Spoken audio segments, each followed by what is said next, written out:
Welcome, football fans, to Friday night right here in Boyne City. It is a beautiful 70 degrees, and this is the first broadcast of the 2024-2025 season. We're back. Roger Coates is here alongside the Sheriff, Chuck Vondra. He's back. The science high school teacher, Andy Bryant, / JV coach this year. He's back. The crew's all here. The Ramblers coming in at 2-2, and they face Cheboygan, who is now 3-1. They have not seen that record, Chuck, since 10 years ago. Yeah, it's been a while. But they feel like winners tonight, and we look forward to a great matchup between these two. And Andy, a lot of stats on our boys and how they've been hitting lately, haven't it? Oh boy, I'll tell you right now, being involved in the program and being on the sideline of the varsity games, I don't think there's a team up north that wants to play Boyne City because how hard they hit.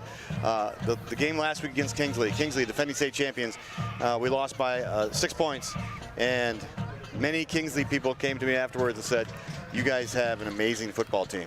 We just couldn't close out in the end, but Kingsley did not want to get hit by us anymore, and it was very evident of that early.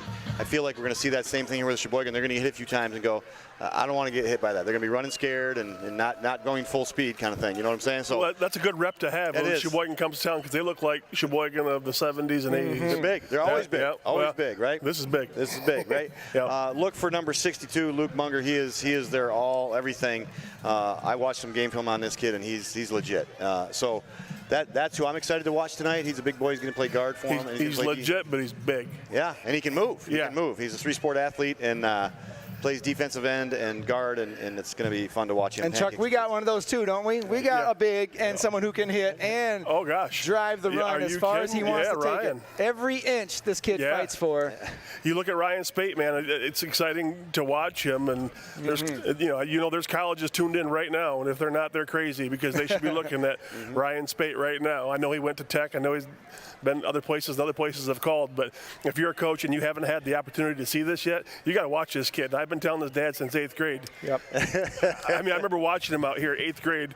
I'm going by doing some work at the Lutheran church. I'm like, who's that kid? Yes. Right? Yeah. In 8th grade, you could tell he was that kid. Always had a little bit more, always fought a little harder, and even worked harder, and it pays this year. His senior year, he's looked forward to this moment for all his life. This is coming into his senior year, and he's the leader of this pack. And he's a great kid. And the great kid to top it all off. And I tell you what, his leg size, his leg circumference has gotten bigger through the years. Kids are bouncing off him, and if they don't bounce off him, he's got one of the best stiff arms in the state. Yeah, I tell his dad, look at his backside too, right? Yeah. You got that round backside? Yeah. That's a great thing. Call that the football butt. Thank you. That's it. That's it. He's got it. Backside is what I And Andy, I'm trying to be nice about it. I can recall many basketball comments you've made about his older brother, Joey Spate, and those tree trunk legs. Tree trunk legs, yeah. And Ryan's got the tree trunk legs all the way down to the calves, to the ankles, and he uses every single one of those muscles every single play. Well, you know Cheboygan's talking about Ryan Spate just like we did about Luke Munger. Guaranteed. Yep. And the hard part is, I mean, you can key on him, you can make your game plan to try to stop him, but you still got to get on the field with him, and that changes everything, right? If you watch him this year, too, Ryan's made some improvement. He's not actually running towards people to hit him. Yeah. Yes, exactly. He's trying to be a little shifty, right? That's right. Well, it's not completely Ryan Spade. The majority of it is. You have a great speed back with Owen Hewitt. Yeah. And then you have Jaden Elger out there that can catch the ball over anybody. And so you got some guards that can pull and move. You got a great big line, and then they can move. So this there's national is a good team. Boys.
Just amazing to me how fast 5 minutes goes by. We can talk football for 5 minutes straight, and That's why this is so much fun. It's so fun. 2 or 3 hours of just football. That's right. That's why we're back every Oh, my year. I gosh. mean, the easiest job. Hey, you guys want to come on set and talk my football? Rambler football on top Phone's of that? not ringing. Wife's not telling you what to do. Well, we do have Calcaterra in our ear, so Well, just as bad. Well, you also heard the cannon just go off, and that signals the end of the national anthem and the start of our kickoff getting underway here very shortly. We got a story on that cannon a little later, Chuck. Yep. Gary tried to pull the cord on it and call it good. Wow. Keith Heisler had something to say. You know a little bit about the Heislers, and I would have liked for Charlotte Boyne not to whine about it and got to hear it. Yeah, I was trying to get to the bottom of that story. I didn't know if it was rumor or anything like that, but I heard Charlevoix did not want the cannon to go off. Didn't want it. Oh, my word. Were they calling you in on this? Yeah, I got the whole story for you. They're bringing in law? Oh, my gosh. Okay. Yeah, it's illegal, and I'm like, you're full of nonsense. well, that's not the real reason the cannon wasn't here. Gary was going to retire it, but he was talked out of it. It's back tonight. Kevin Spade had a little something to do with it. Gary's going to be on set third quarter tonight. We were trying to find one to buy. There's one in Walloon. I know where it's at. It's very similar to that one. We almost had our hands on it. Oh, great. So the cannon is back, and that will signal our touchdowns for the night, as it has for the last 22 years.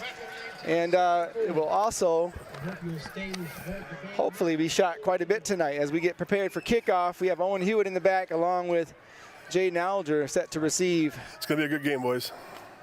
Well, the first quarter is going to be the telltale sign here, which it always is, and that's when you're going to see Cheboygan at their freshest, I believe. There you go. So this is going to be You said it kindly. the challenge quarter is the first quarter. So we got to. They're big, though. They are always have been big.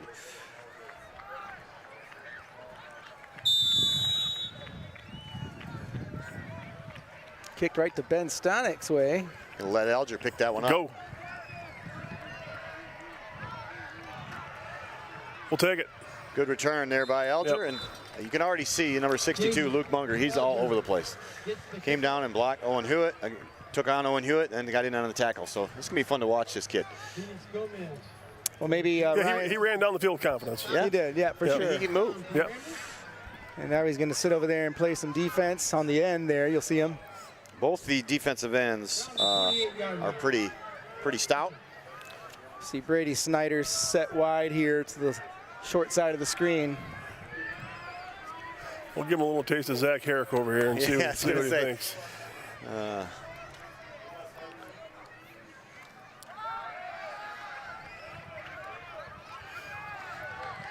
And that's what we're talking about right there. Ryan gets hit pretty close to the line of scrimmage, but does not give up. All right. Ryan had two choices on that, too, so that's a good sign for the Ramblers. There's two holes he could have picked there. Let's take a look at this new system here, the replay.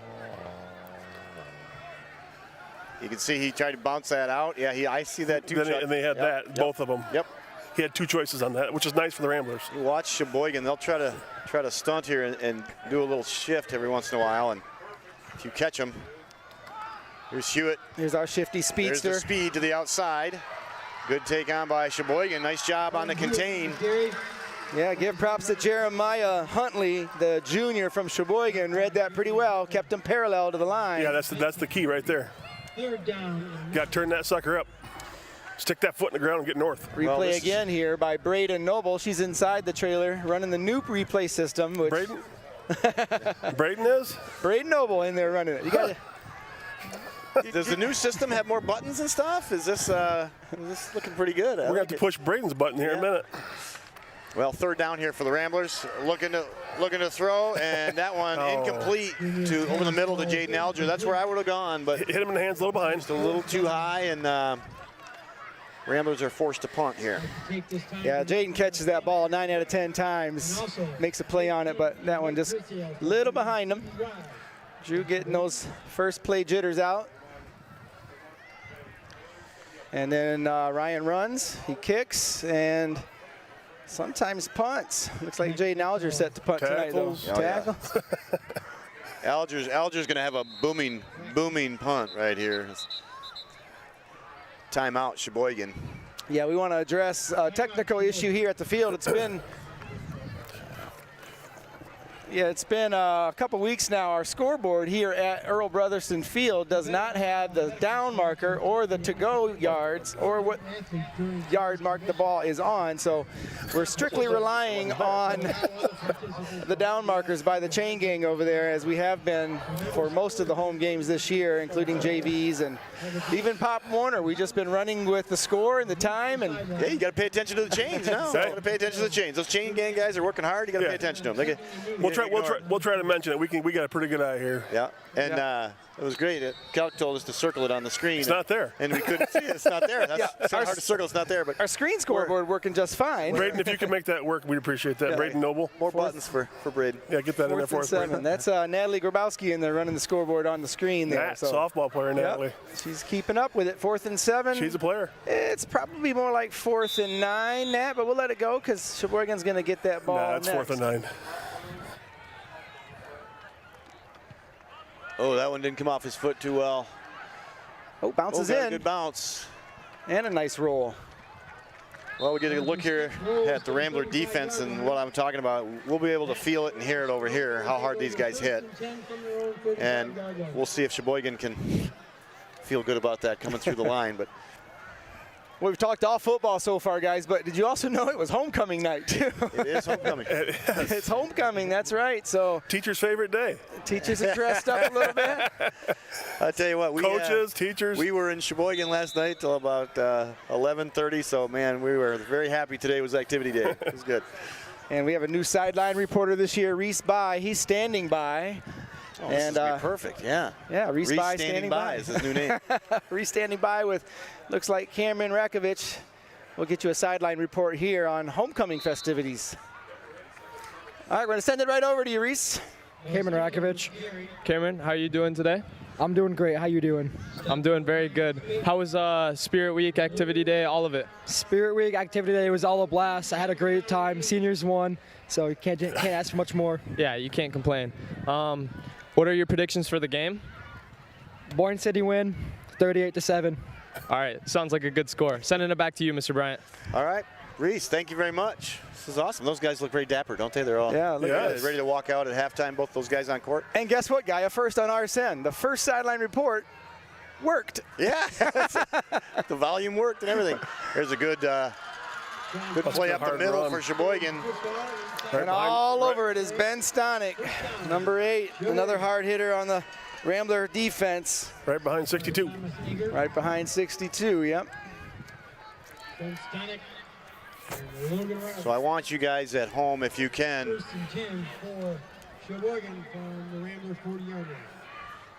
Got a replay here going on, and you can see Ben Stonick jumping in on that play. Yeah, try, if you can, at home to key in on, like, number 62 and watch some of his blocks. Here goes a pass down the man, wide open, tight, and dump, and he dropped it. Oh, my goodness.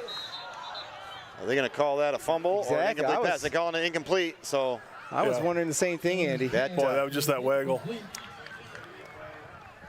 Well, I'm sure Cheboygan watched the Charlevoix tape of Boyne City, and let's check this out. He got behind the linebacker. Yeah, he just got that. That's just a halfback coming right through there and unaccounted for. Got a step. One more step, though. That would have been a fumble, but recovered. Can't count as it is, incomplete, second down, 10 yards to go. We're in the first quarter with 9 minutes. 9 minutes, Natalie. Good pursuit there by the Ramblers to shut that one down. Yeah, 62 does a good job, but he can't block them all. Well, that's what we were talking about in the scout. Like, he's a heck of an athlete, but he's one kid. Yeah. I mean, you can follow him, but he's going to get tired too. So. Well, he took care of a guy on that. Yeah. I just liked watching him block. He really does take care of his guy. Like, he did very well. Yeah, he did.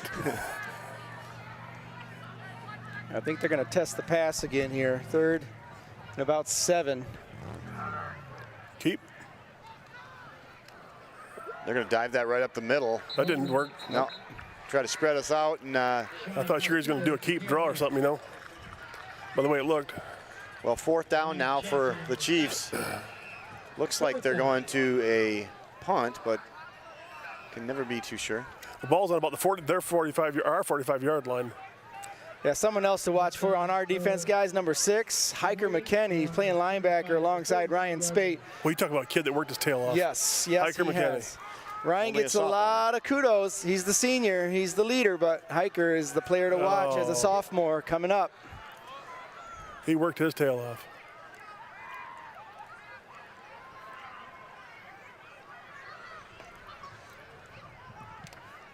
Do elect to punt. And that's going to Get roll away, out. get away. There you go. Man, that was a dangerous punt right there. There was nobody over here. They could have. So the Ramblers will take over. And tonight's homecoming edition, we will have a homecoming halftime. Here we go right here. The cross-country team says they started in East Jordan, but we know Yeah. they start right here in the Lutheran Church, bring the ball That's in the around road to corner. East Jordan. That is the road to East Jordan. So they ran a little bit. They got pictures There of you them go. going Some here. evidence. Tossing the Little ball relay around. race, yeah. A tradition here at Boyne City, and I did talk to them a lot in class, and I was wondering why they didn't go to Cheboygan and run Yeah. all the way here, or have Cheboygan meet us halfway, something. But here's a dose of Ryan Spate. Stopped right off at the line. I love how it always takes 3-4 guys to Yeah. bring him down. It's like jumping on a horse from the side as he's running. Right? The first Never guy, really- you're Don't just work getting a out. ride. Don't want to stick my foot in that saddle necessarily. First guy, hold on. Second guy, slowing him down. Third What- guy's going to help bring him Well, he down. rode him down like, like that was the thing to do. But 2-yard gain, so it was a good stop by them. yeah, Jalen Elzinga up on Hero Cam, up in the way in the top of the press box. I got A man, lot of newbies in the man RSN coverage with crew. nothing behind it. Yeah, a lot of our experienced players are suited up tonight, whether in a dress or in a uniform playing the game. I don't know much about 24 out there. Jack Echtel, but he's got Stanek out there with no help on the backside. I got to think that's something we like to look at. No, he's not out there now. Yeah, but he's flipped over on the other side now, Chuck. there was no help over there for that kid. You know, Stonek's playing wing back here. Oh, nice cut. Wow, what a great cut through there. That just opened right up, and he had a great cut back. I see that window open up, and I thought he was going to be gone. Nice when we have this view, isn't it, Andy? It is, right- You're looking right down that Right hole. down the pipe. That's your offensive line making There it holes. is. Right there, you got. Going to go a little hurry up here. Jack. Try to tire I the boys out. think that's a good move. And I liked how Ryan Spate accredited his offensive line in the paper last week, saying, I can't do it without those guys up front. That one they snuffed out. They went right at 62, and Luke Munger is there. Yep, Matt Fitzpatrick running his side. He got trapped underneath. You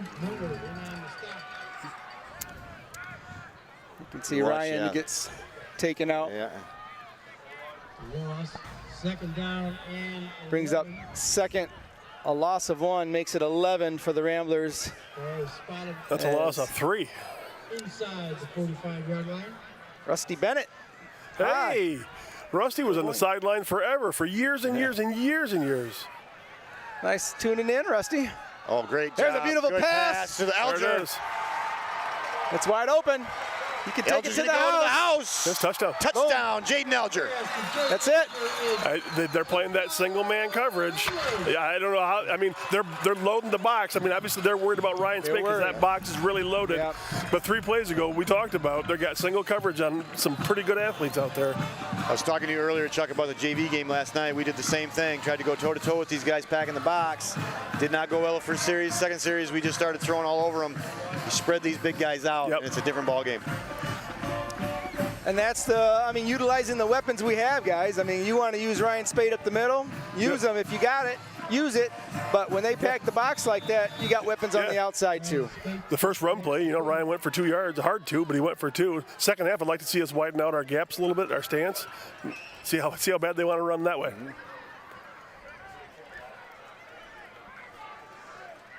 That's about a 54-yard touchdown pass for Jaden Alger. Ooh. And the extra point, no good. I believe that is Ryan's first miss of the season. He is They 13 for got in the backfield pretty quick there. I was sitting right here during activity day. We were messing with the with your mic. And You did a nice job. We're doing popsicle sticks. Ryan was sitting right next to me, and I said, Ryan, you got any stats for me? Give me some yardage, give me some tackles, and all that stuff. And he says, I can get them for you. He said, I haven't missed the PAT all year. And I said, man, why did you say that? You jinxed yourself. And he goes, oh, knock on wood, knock on wood. But I don't know if there's any wood out here. You must not have got knock on wood because he missed his first PAT of the year. I was looking at this stat, though, on Ryan. He has about 600 yards on the ground already this season. And that's just in 4 games. And so in 4 games, that averages probably 9-10 yards a carry. Yep. All right, Randy is loud and proud in our ear tonight. We can turn that down just a skosh. There it is. It's a great read by Drew Neer to hit that pattern right there. You have Brady Snyder running the corner off. That's about the 3rd time we've ran that route. So something's there. It's there. You just got to have that time.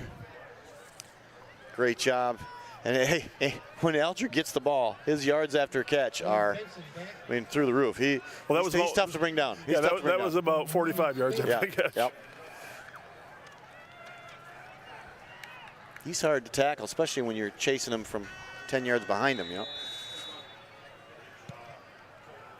Kick right. Two's got the ball. Oh, you can hear the pads clacking out there. Oh, my.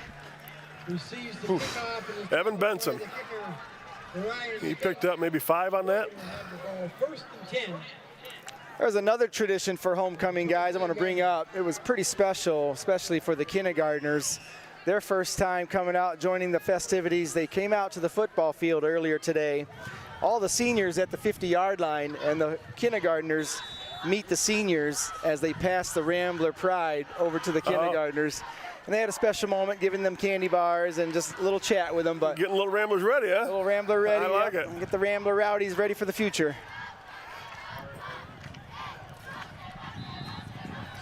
All right, we got Reese standing by one more time. Go ahead, Reese. I'm here with Jackson Rader. Jackson. How has your Spirit Week experience been? Spirit Week's been great. Great teams, great people, great school. Yes, sir. I can see that you're wearing number 3. Who are you supporting on the field? My homecoming king, Ryan Spate, soon to be. Okay, so is that your predictions? Who's the queen prediction? Legitimate predictions is going to go Leon Jong for king. When we're thinking, I voted for Jackie Dunlop. Either her or Caitlin. We're going to say Jackie, though. Okay, that sounds good. Sending it back to you, Mr. Bryant. All right, those sound like some pretty good predictions right there. I think so. Yeah, I think that Leon, Ryan, that's pretty good close. Yep. Well, I'll bring up 3rd and 6 or 7, so the defensive line has been stout. As it has been most of the year, it really has. That defensive line really comes to play, and they hit hard. Every play that comes through that line, they're hitting them. Well, they do their job, so Ryan and Hiker and Ben and Owen and Jaden can see everything coming, and they lay the wood on those guys coming through there. So it's I'm glad to see Hiker out there because he really did work hard. He's having a I'll tell great you, Chuck, year. every time I went to the weight room, that kid was in there with Ryan Spate. They messed something up there. I think the quarterback ended up with something he didn't want. The only thing about Hiker, I got to bust his chops though, because his mom gives him a ride to the weight room. And he's my neighbor, so he lives like a mile away from the weight room. Hey, I don't want any of that cardio. Shouldn't you run? No cardio. Be a good run there, cool down on the way back, right? Nope. Great kid, though. All muscle building. Well, I got to say something great about Hiker. We were in Cheboygan last night. That's not a fun trip, right, Cheboygan? Varsity had practice, and after practice, Hiker came to Cheboygan and was on the sidelines with us. Not dressed. I wish he would have been dressed, but he came to the sidelines just to support some of those sophomores on the JV and the freshmen on the JV, and it was just great to have him on the sidelines. It's great leadership, I thought. Yeah, that's a great boost. As a sophomore. Yep. Supporting his classmates. Yep. Go, son. Go. All right, here's the speed. Go. Gets around the edge. Oh, lowers the shoulder and finishes strong. Owen Hewitt. That's what you want to see right there. Rambler football, Boyne tough. Welcome to Boyne City, Gabe Smolsky. He's watched his older 2 brothers do the same through the years. And now it's Owen's turn. Yeah. Huh? He's been a shining star on this football squad for a long time, Owen, and he's finally getting his turn. Yeah, his size is nowhere near to the punch that he packs. Right. If you look at him, you go, he's just a teeny guy, but holy cow, packs a punch. And the way he closes, the way Owen closes, you look at what he's got in front of him. The quarterback is going to throw it to that receiver because he looks open, but Owen can close that gap faster than that ball can get there, and it's incomplete. That's the speed of Hewitt. Must run in the family. Plays with little attitude, I'd say. Scott still wishes he could run that fast. Never could. Well, let's take a look at here, see if they go to the air a little bit more. Then they do. Quick out. Oh, it dropped. Yep. They had something. Owen got caught peeking. He's looking ahead. Jaden was blocking too. He had something. Gonna bring up 3rd down. Minute 55 to go in the first here. Yep, 3rd down for the Ramblers, and Right at midfield? right at midfield. No, a little beyond. I'll tell you what Coach Suttle is, the dilemma he's dealing with constantly is knowing that you could spread these guys out and throw against them. But that leaves you with, that in the back of your mind, you're going, well, I got Ryan Spate in my backfield as well. So that's kind of what he struggles with. He wants to put it in Ryan's hands all the time, right? I mean, why wouldn't you? And so does Ryan. Yeah, and it's I got an idea. it's proven, right? Do it. Have Ryan take the snap. All right, our first quarter sponsor tonight, Pike's Place Boarding. Thank you to our sponsor, Pike's Place, for sponsoring our first quarter tonight. We'll be announcing many more throughout the broadcast, so stay tuned for that. Back to the air. Get Pass north. to Go Owen Hewitt. north. You got to go north, son. Yeah, he's going to get swallowed up by a bunch of Cheboygan Chiefs there, but First down. good pass. I like to see them passing that ball, just loosen everything up. And then you come back to Ryan Spate, Yep. pound it down the middle. And it loosens it loosens Near up too. I almost said Jeremy, but he wishes. Never. loosens Drew up a little bit too, and Drew does get better throughout the game. So the more he throws it, 1st and 10 for the Ramblers. Well, and I think, Better for the Ramblers. from what I've seen from film, and I know this is what, nobody would even think this, but spread these guys out, and every once in a while have Drew Near take off as a draw up the middle. Ryan Spade up the middle. yeah, we've seen him run fast. Look at there he goes. Broke a tackle. Look at this, look Broke at this, another look one. at this. There Take you him, go. carry him in. Yep. Got a flag. Hey, we said it earlier before we started this broadcast. You know the guy is number 3. You know you got to stop him. Yeah. But now they're on the field trying to stop him. Still got a flag, yeah. Still got to do it. It's coming back. Likely to be a holding call the way they threw it up the offensive line there.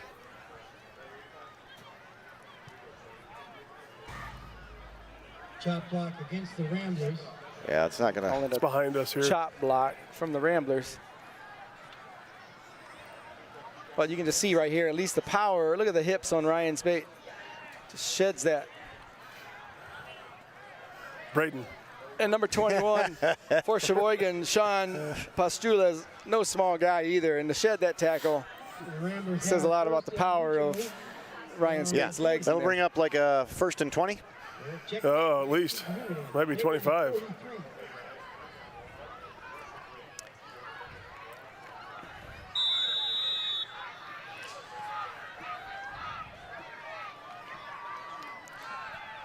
Near to pass. He's got Alger on the wheel route. Open. Touchdown, Beautiful. Jaden Alger. Beautiful. There's that man coverage on the athlete that they can't run with. The wheel. They cannot cover that route. It's the athlete. He's just beating them. Anybody running that route, it's tough to defend. And then you put Jaden Alger doing it, and it's almost impossible. And Drew Near throws a perfect ball out there, and that was in stride. And they're going man coverage on it. Yep. Yeah, we were watching them warm up just earlier tonight, and That's a those product two of Ryan and the Spate. way they connect, Jaden Alger and Drew Near, have it dialed in on that deep ball, just like you saw. That's Jaden's second tonight, a 54-yarder earlier, that one for 45. Racking up the yards, Yes, they are. passing yards for Drew Near. And I tell you what, his arm has gotten a lot stronger this year. His confidence is growing. I think he's pretty underestimated here in this offense. Going for 2, it's good. Nice job. There's another pass in there for Drew Near to Owen Hewitt. Nice job. All right, Braden Noble's going to take it to replay here. I like the graphic. Check out. VI crew's doing a good job on those graphics. Good looking screen too. Seems clear. That's all that HD equipment that RSN's got on set. There's the first touchdown. Braden's jitters. There's the first touchdown again. The replay system is brand new, so we'll default to that. Just got to find that number 2 button. Too many buttons on it. She has a lot of buttons. And the replay system. All right, we have something special coming up between quarters here. We got 24 seconds before the first quarter comes to an end.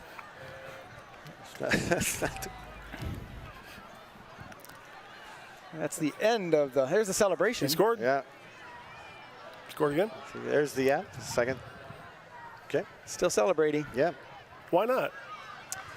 It's good. That's one of the things that the Boyne City football program focuses on is to celebrate. Celebrate your accomplishments. The positives, right? We get there, we celebrate. So right? there's 24 seconds to go in the first quarter. We're up 14-0. Yeah. We thought the first quarter was going to be really tough. Yep. Well, you got to send that message right away. And how did you get there? Throwing the ball. They are so worried about number 3. You don't have to tell me. That they're playing man coverage. You don't have to tell me. I just want to make sure you understand. Yeah. Ryan Spate's kickoff. Now, that's a terrible mistake. Pick up the ball. He's lucky it went into the end zone. What do we always say? Yep.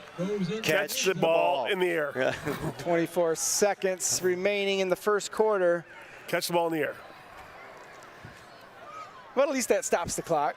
Cheboygan can come out. We'll get one play here probably before the quarter. See the sun setting over there on the hill. It's kind of nice. A good shot. Can't remember a late September game where we're standing around shorts, T-shirts. Yeah. It's beautiful. Well, it's Now, the short last weather, game against St. Francis will be here on set. We'll be in our winter jackets. You can hear the fans getting a little rowdy as the cheerleading squad rallies them up. There's a pass here. Yeah. Tried to Deep score. ball, and that's picked off by Jaden Alger. Oh, and he dropped it. That's a fumble. And it's going to be Cheboygan looks like Cheboygan ball again. Pass, interception, fumble, recovery. Yep. Yeah. And I only got that read watching the sideline. As they were celebrating, they must have picked it back up. I thought it was going to go out of bounds, but great job by Jaden Alger picking that ball up. I mean, you're not going to throw it over him. All right, a view from the top. Just got to hang on. Hero cam here. You can see. Good tackle. Good tackle by Gabe Sobalski. Yeah, number 7, I believe, recovers, rolls inbounds. Yeah, I don't think he's really got possession. That might, he never had it. Oh, the catch itself. The reason why that matters is because now that gave Cheboygan probably their biggest play of the game. Yep. Moved up the field. Whistle's blown. It's the end of the first quarter. First quarter comes to an end. I thought they were going to take it to New York and review that, but. Yeah.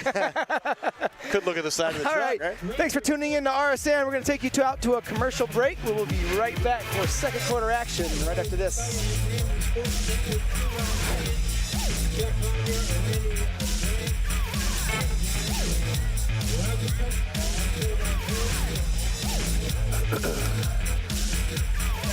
They're in trouble. They try that man coverage. They're passing. We're only 2 weeks into this month, and this is his 13th offense. Add that to the 15th from last month, and it's clear that we're on a record-breaking trend. What do you have to say about that? I'm sorry, but I have no choice other than to follow the maximum handbook protocol for stealing school property. And by the way, I'm going to need that back.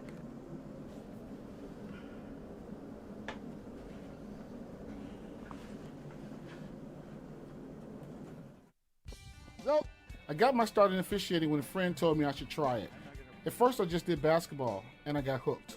Before long, I added baseball, softball, football, and volleyball. I really enjoy giving back to the game, working with kids, and working with my local association to recruit and train new officials. I would like to say to anybody that officiating is a great way to help kids and stay connected to the game. We always need new officials. There's help wanted, just listen. Welcome back, Rambler fans. Thanks for watching RSN. Second quarter action getting underway. First play, about a 6-yard pickup for Cheboygan as their offense takes it right to midfield.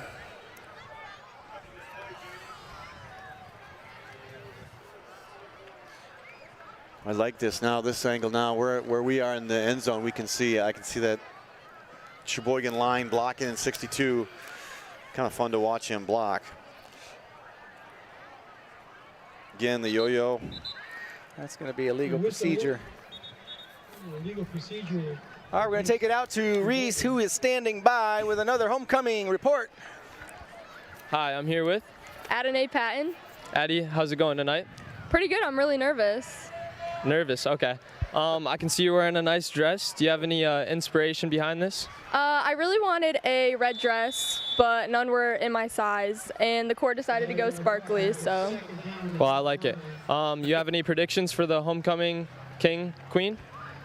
I'm going to predict Caitlin Dittmar as queen and Leon Zhang as king. I like the predictions. Sending it back to you, Mr. Bryant. Wow, that's 2 predictions 2 for for 2, Leon. yeah. Leon is. The crowd has spoken. Yeah. Great kid, though, Leon. Yeah, he is. He's very popular. Nolan Schley with a good run. I got to sit with him in the booth, Andy, about 2 weeks ago at a Pop Warner game. He was just rattling off one-liner after one-liner, just cracking me up. I'm trying to focus on the game. He doesn't seem that talkative. No, but when he does, it's one line and it's hilarious. Yeah, he's funny. He's very funny. His delivery is His delivery, dry humor. And most of it, he was picking on the Snyder guys, which made it even more funny.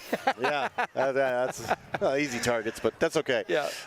Leon, we love you, buddy. The JV players practicing with the varsity, they love Leon. He's always good to them, nice to them, and they all are predicting that he will get king as well. So must be part of that Asian invasion, you know. Yeah.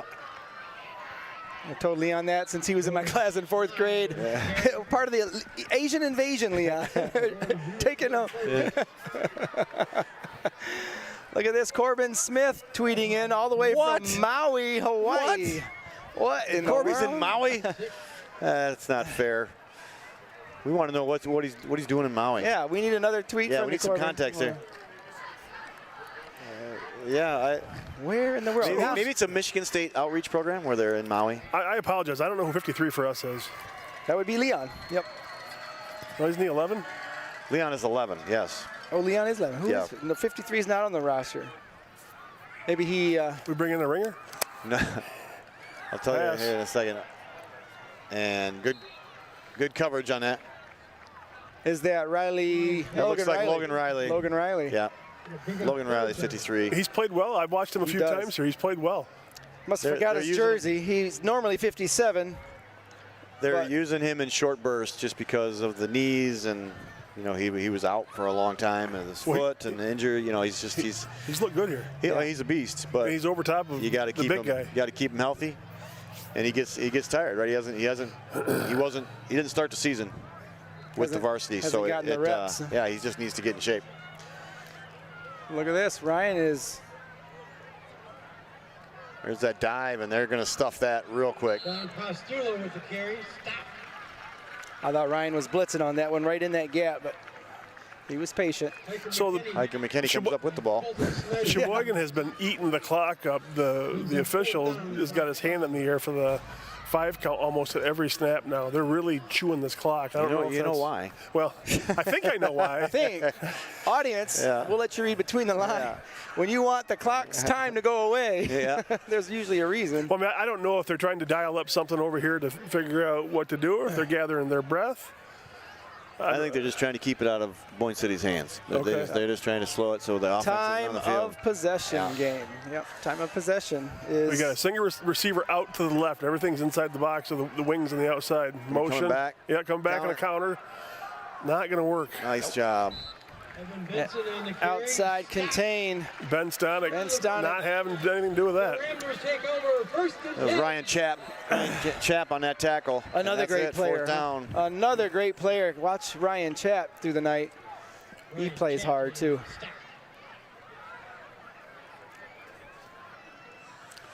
Well, here comes the offense again. What do you think? Andy Bryant. Don't ask me. XYZ double. Don't ask me. Flip. Double wide, go fly.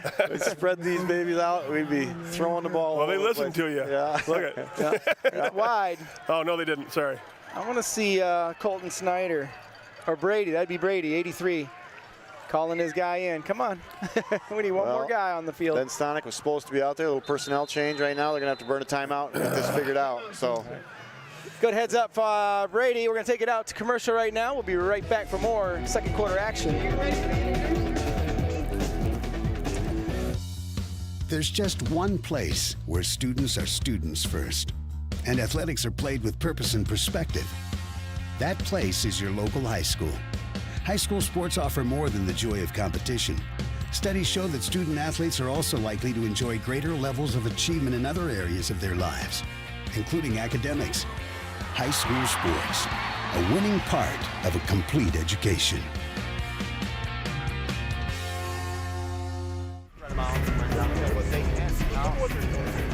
Welcome back to second quarter, where the score here is 14-0. Ramblers lead. We have 8 minutes left in the second quarter on homecoming night. That's right.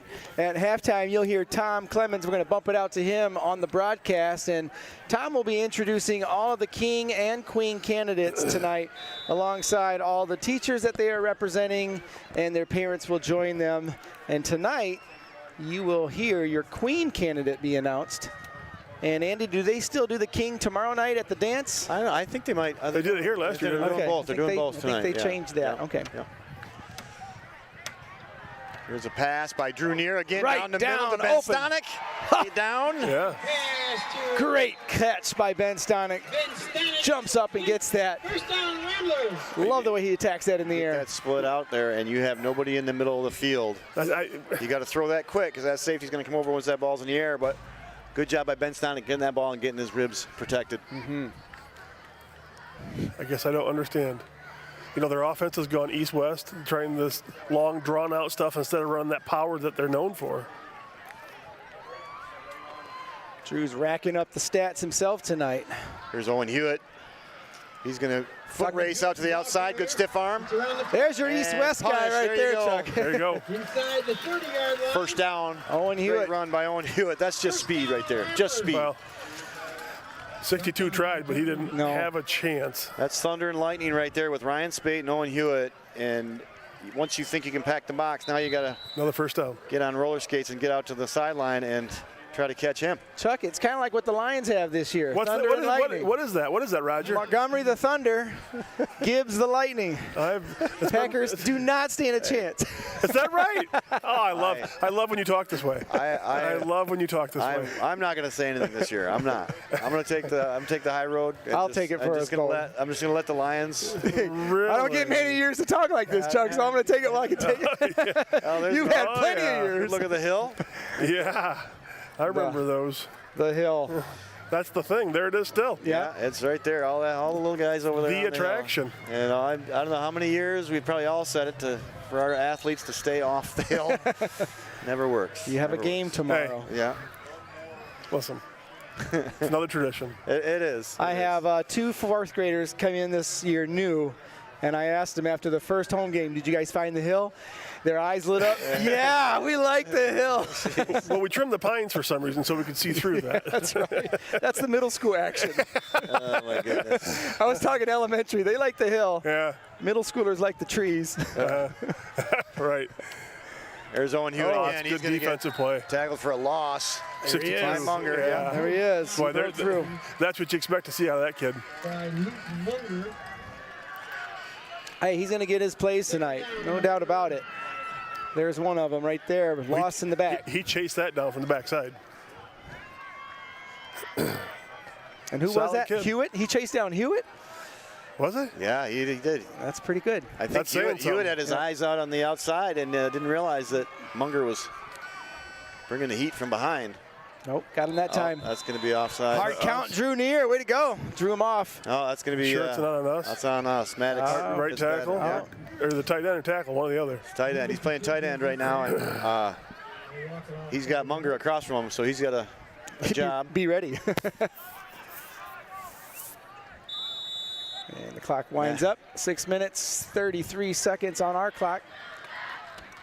Yeah, Maddox is going to be pretty upset with himself on that one. His job is to not get drawn in by 62 Luke Munger, and don't let him get his hands on him, right? Luke Munger will grab guys and just throw them around like a rag doll. And his job is to stay away from that.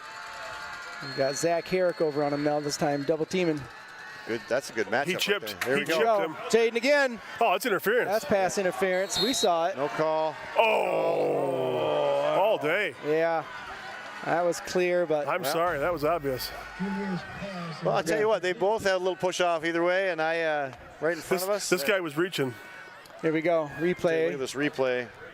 Great job, Braden Noble inside. Hero cam.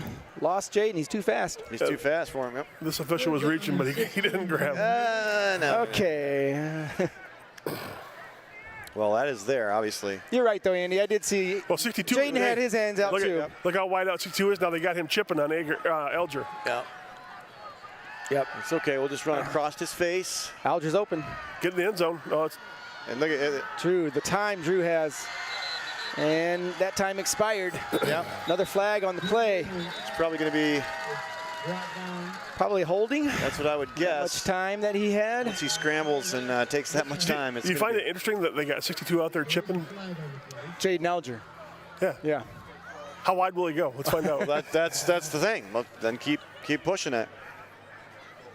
Well, I say, Chuck, what does that tell you about Jaden Alger and what that coach sees over there in that Well, kid? he's got 14 points in the first quarter. Here's another look at that pass interference that we thought. And they're wrestling. They're both wrestling. They're both pushing, I would say. Let that go. It's a good no call. It is. Jaden pushed off a little bit. 7 came back. Yeah, right here. Yep, you can see it. Yeah, I would.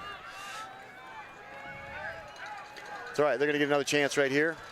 Well, he's not coming out here. 62 didn't come all the way out here. Come out here. Leon's coming out here. Yeah. I'd like to see Leon get a nice pass route. This one's going to the middle. Oh, he's getting.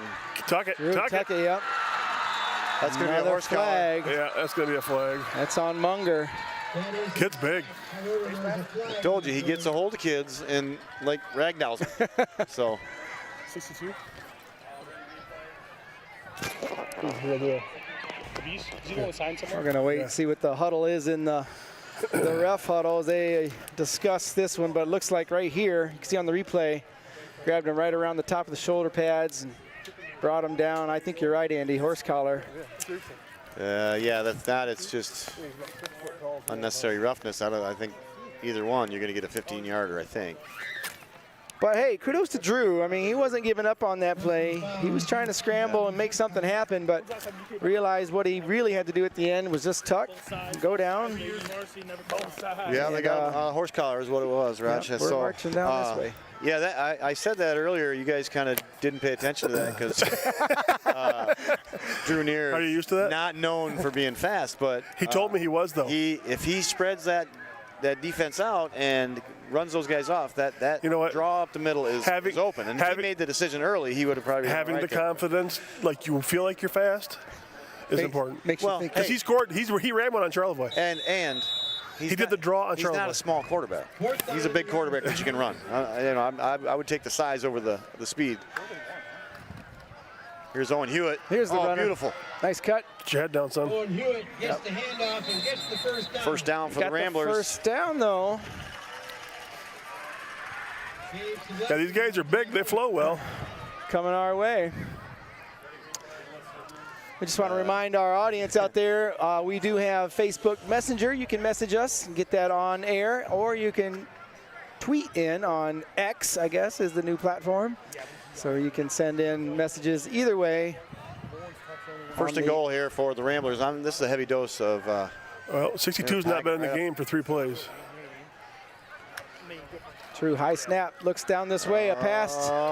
He throws it up. Back. And that's no good. He was out of bounds. He went out of bounds, too. Yeah. That would have been a no catch anyway. Here he comes. He's coming back now. Big boy's back. He's been out for 3 plays. That's a tough one right there. There's Anna Harmling. Shout out to Braden Noble.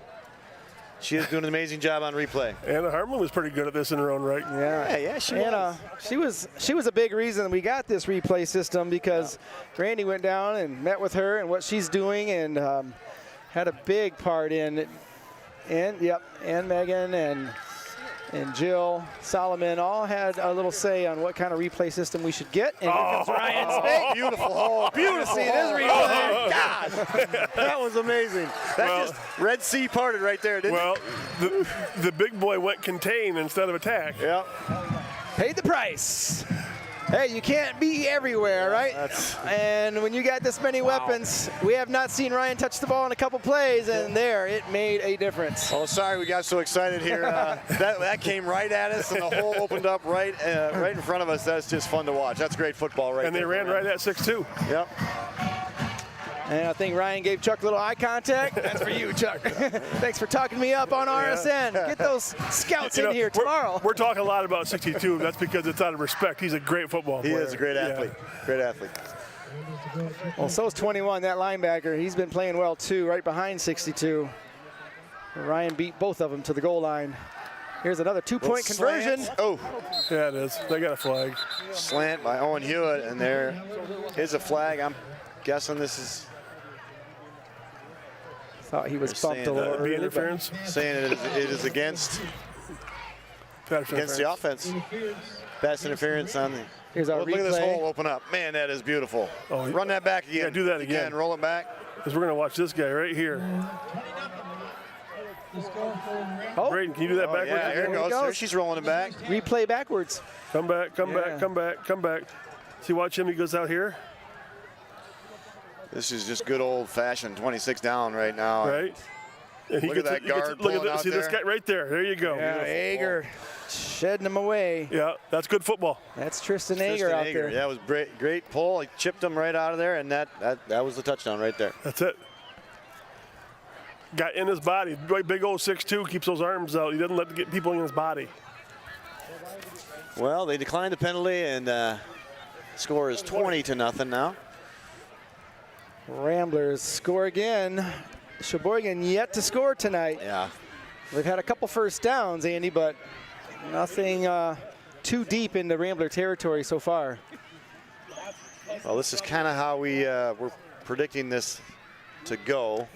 Cheboygan big, but that first quarter kind of sealed the deal. I mean, it's not over yet, but once you get a team on the ropes like this, it's kind of tough to come back out of this hole. Sure is. I just mentioned at the top of the broadcast, they feel like winners. They're 3-1 coming in. They haven't seen that record in about 10 years, and so when you come in at 3-1, you feel pretty good, but you're playing a team like the Boyne City Ramblers. And so when do they adjust, Roger?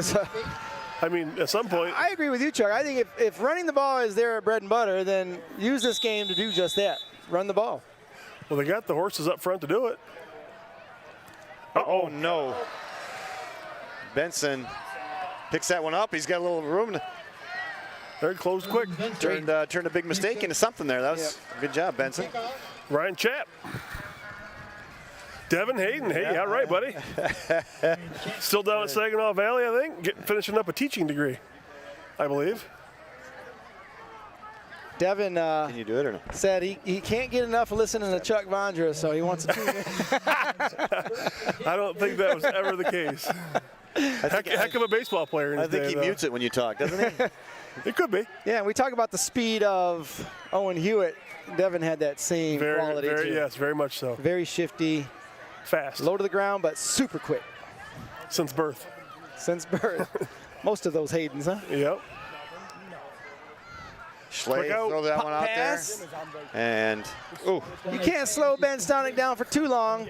Number 7 tried out there. Well, he took took the block on, right? He did. Got rid of it and then made the tackle.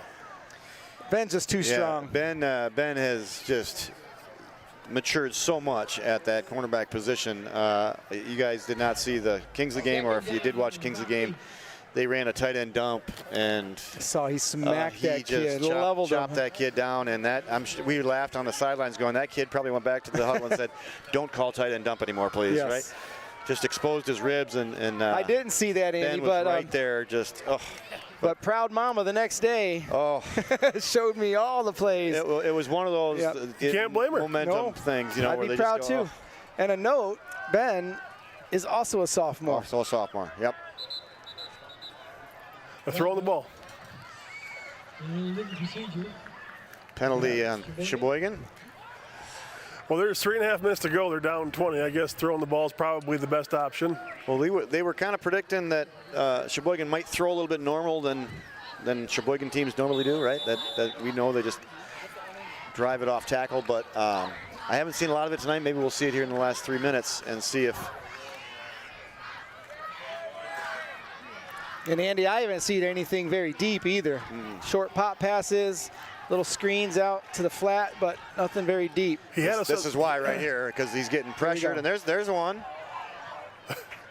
Yeah, you're right. The pressure's just too fast. It's coming in too quick. And Mike McShane, defensive coordinator, is, he is calling. He's got so many calls for these guys to send pressure on the quarterback that, you just saw it right there. He had a blitz on that outside, and came from the outside. There's no way that quarterback's going to feel comfortable in there throwing a long ball. And that's why he rushed that, and that everybody's looking, why is he throwing it there? Because he didn't have time. He just threw it away. Yep. Well, it's 3rd and 13 or 14 now. You've thrown twice. It hasn't worked. Now you're back to 3rd and 13. Now you have to throw it. Yep. So he's going to bring the heat again. McShane's got it dialed up, I'm sure. So if he doesn't complete the pass, they have to punt. You get the ball back. I mean, plenty of time. He's back. He's passing. And here He's comes just the going pressure. a go route against Stonick, and Stonick played it well. Hands up. He did. So now here you are, right? You've thrown it 3 times. You've taken maybe a minute off the clock. There's 3 minutes to go. Now 4th down. So the Ramblers going to get the ball back with lots of time. There's our homecoming queen court right there. 4 out of the 5. Yeah, we also have. They look a little bit nicer than we do. A little dressed up. We should have. That's always going to be the case for you. I know. I don't have a chance. On your best day, I'm just sorry. I never had a chance. You're here for science. Yeah. Just shut up and teach. Just teach. Just talk science.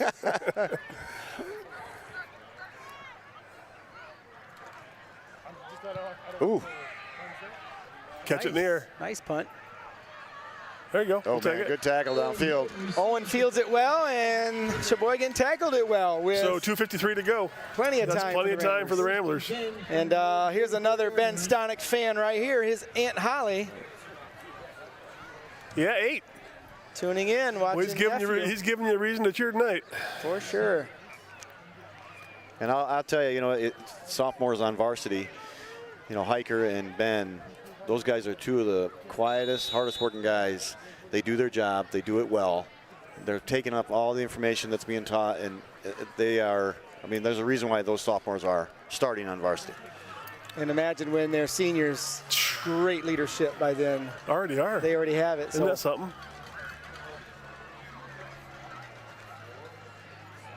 Backside. Haha, Drew faked me out that time. I thought he had the ball on his hip. Trying to get him on the pursuit.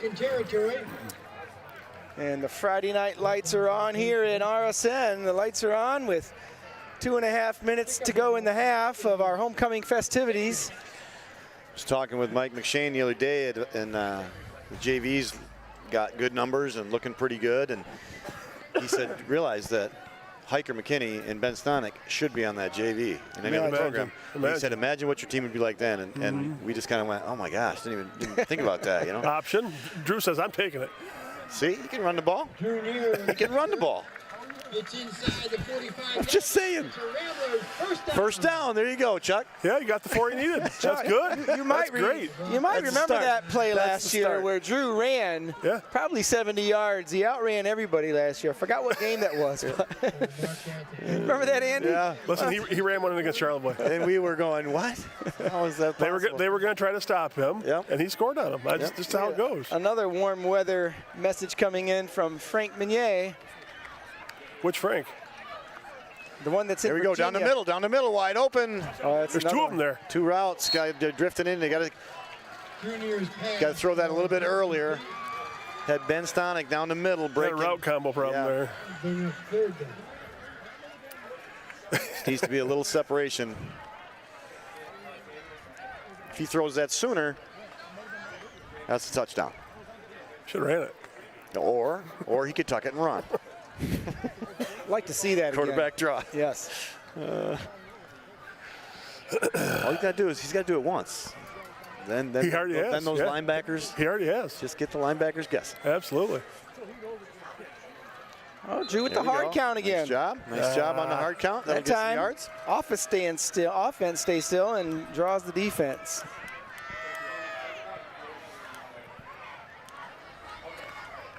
Speaking of science, Andy, I was talking to Coach Suttle. He came into the classroom today with all the ball players, right in the middle of one of my science experiments. Coach, here's your answer. The question was, when you chew gum over time, does the gum gain weight, stay the same weight, or lose weight? What's the answer? Coach said it's going to gain weight because of all the spit you put in. What are you extracting, though? Exactly. So the kids learned today at the conclusion, the gum actually loses weight, Coach. Loses weight. And we got Reese standing by. Reese. Hey, Coach Bryant, I'm not even a science teacher. I knew that.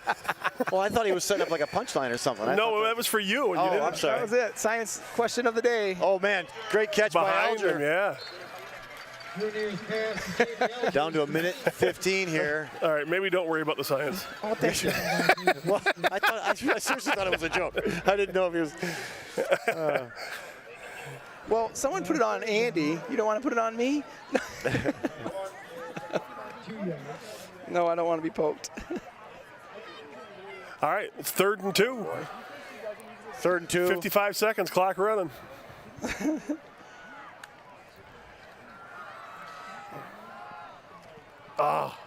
Dropped it. That one's dropped. The clock will stop. 4th down now. What do you do here, Andy? Clock is not stopping. What do you do? Run Ryan Spate. That's what you do. The clock did not stop here. No, should have.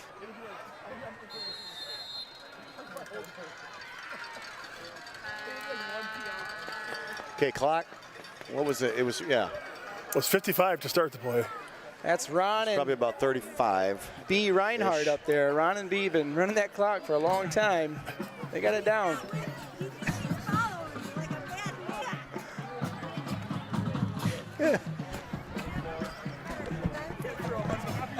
Adding some time.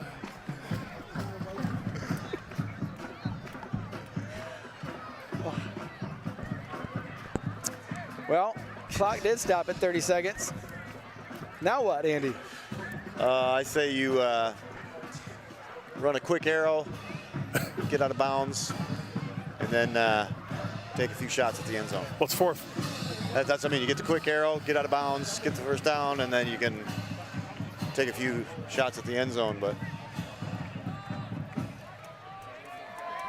or you just go for it all right now. We got double wide here. 4 receivers. I would run, if you see the combination over here with Alger and Hewitt, I would just run Hewitt on the wheel. Wheel? Yep. Look where they are on the field. There it is. Oh, he's going to do a quick arrow. It's out. Here it is. Here it is. Out and up, out and up, out and up. Touchdown, Owen Hewitt! Yeah, baby! There it was. That was close. Hey, you called it. Out and Wheel. up. Well, it was Out big. and up. It was, I mean, Yep. Or just go for it. There we go.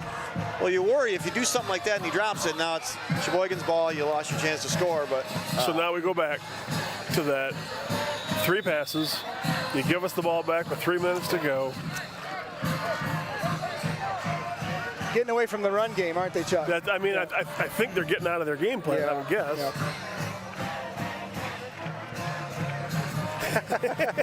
Exactly. We got the mastermind of Coach Bryant here. well, let's Exactly. see if Ryan Spade could get back in the I think, Groove. I Yeah. think Drew Bryant could have thrown that pass. start a new trend. Oh, there you go, a new streak. New No. streak. Oh God. Missed. See, It is a new streak. because he said, because he talked about it. He's got to attack that ball faster. They're getting in there. Yeah, he does look like he's taking his time, doesn't Yeah, you got to get in there just a little bit quicker. he? Not because of Cheboygan, but just his normal rhythm. It looks like it's a little. Well, they're coming. Man, that was a great catch by Owen Hewitt. That ball was in between defenders, and he picked that ball up beautifully. Hey, there's number 9. Great pass. That was a tight window, too. That was. So they needed to burn Dropped it right in 37 there. more seconds I when they think had I'd run the ball. Dang, yeah. I think if I'm coach, I'm running the ball, go to halftime. They get the ball on kickoff in the second half. Come back out with your game plan. Score here 26-0. 37 seconds left on the game clock. As tempting as it is, they need to run the ball here. Imagine throwing an interception and getting that returned right now.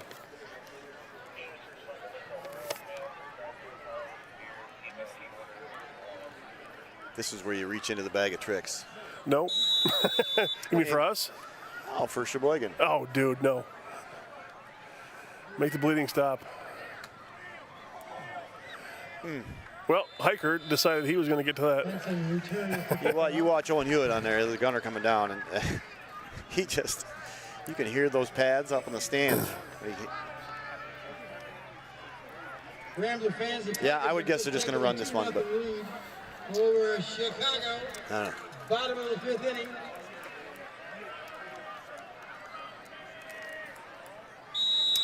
All right, so Cheboygan back on offense. You got quarterback number 15 coming out. It's Nolan Schlee. He's also a sophomore.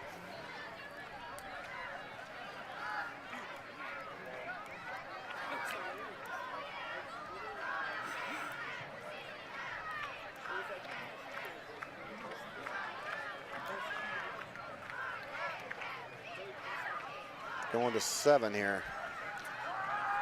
Oh, good. Well, they ran it. Evan Benson gets the Well, you saw that 7 coming down on a crackback block, thinking they could spring that guy to the outside, but Jaden Alger playing safety now rolled over, and I watched Hiker McKinney on that play. Read was perfect. Step was perfect. It was just perfect. Yeah, he's again, he's having a great year. Yep. But the amount of information that he's picking up and learning, and then to be able to turn that into full speed on the field is amazing. So maybe you see that enough, guys, over and over and over, the pursuit. Play here. We're just not. Watch the going to come down on a block there. There's his Hiker there, but his first step was forward. Then he pushed everything parallel like that to the line of scrimmage. And that was it. That was that run play to just get us to the halftime. And we're going to bump it out to Tom Clemens in the house. So stay tuned, listen in to him as we get underway with our homecoming court festivities for tonight's homecoming.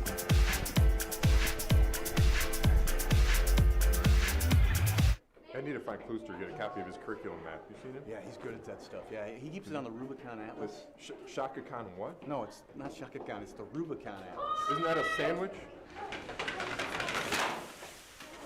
Got it! Hey, you got to keep your feet apart. And you're late on your foul line. Yeah, so it's the Rubicon Atlas. The BRI's got real nice Rubicon fry on Fridays, don't really good Rubicon sandwich over there. Yeah, extra horseradish. You know, I love it. Yeah, it slides right down. Yep.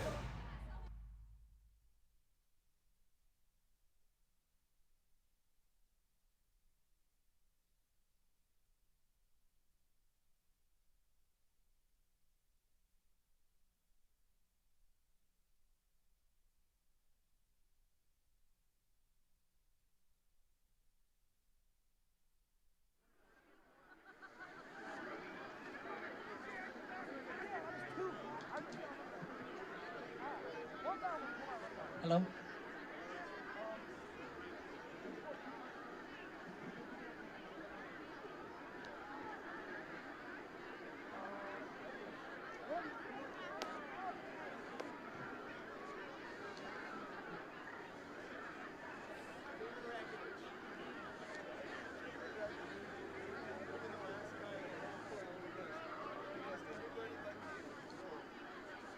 Perfect. All right.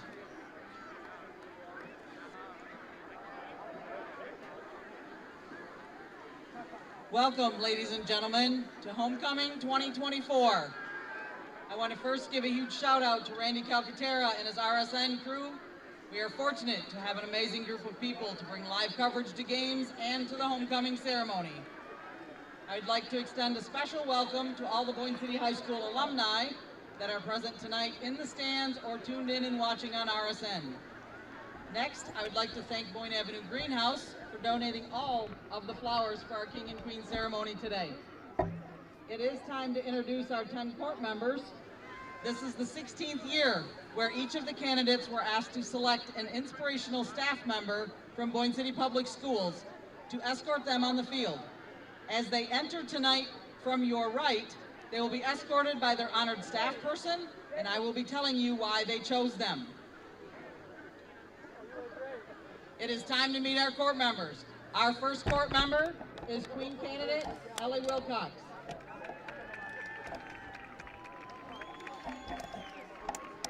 She is the daughter of Kevin and Katie Wilcox. Ellie is being escorted by girls varsity basketball coach Mr. Mike Wilson. Ellie selected Mr. Wilson because, quote, "You are a person I can always come to talk to. I smile every time I see you at a volleyball game and even on the basketball court when you're yelling at me to box out. Thank you for your famous cheesy potatoes. Thank you for being you and treating me like one of your own daughters."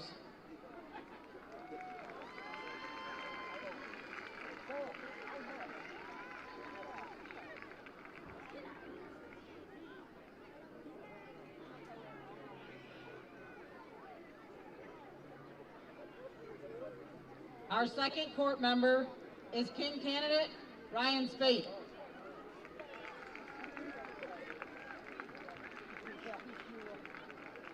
He is the son of Kevin and Jen Spate. Ryan is being escorted by high school teacher Mrs. Pam McDowell.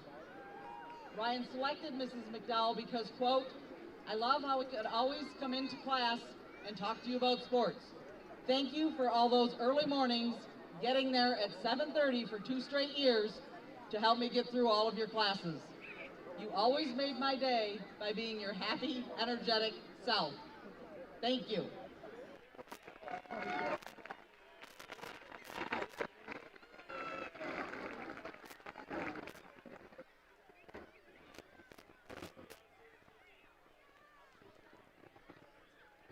Our third court member is Queen candidate Caitlin Dittmar.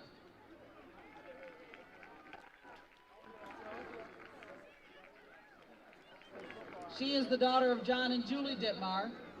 Caitlin is being escorted by middle school counselor Mrs. Julie Sisson.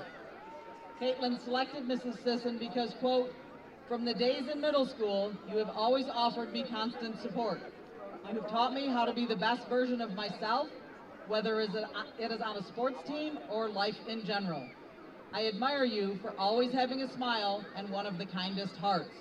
Thank you for everything you have done for me."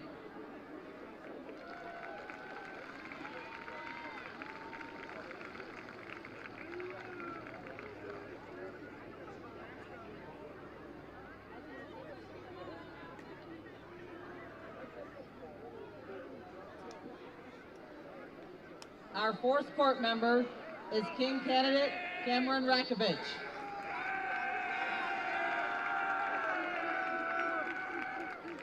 He is the son of Nick and Emily Rakovich. Cameron is being escorted by elementary school teacher Mr. Roger Coates. Cameron selected Mr. Coates because, quote, "I went into 4th grade scared and dreading another year of school and left with confidence and looking forward to the next year.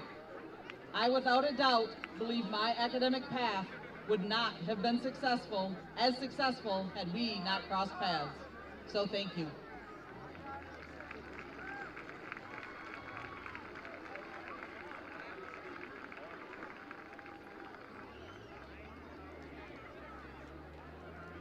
Our fifth court member is Queen candidate Josie Wilson.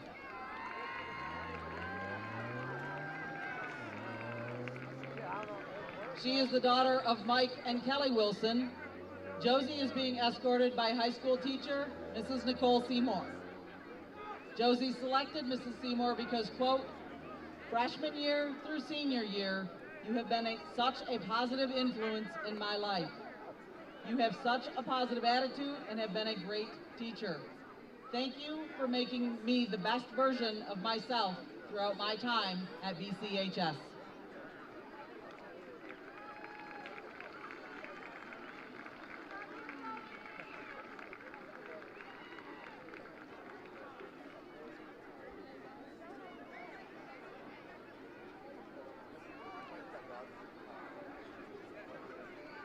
Our 6th court member is King candidate Jaden Alger.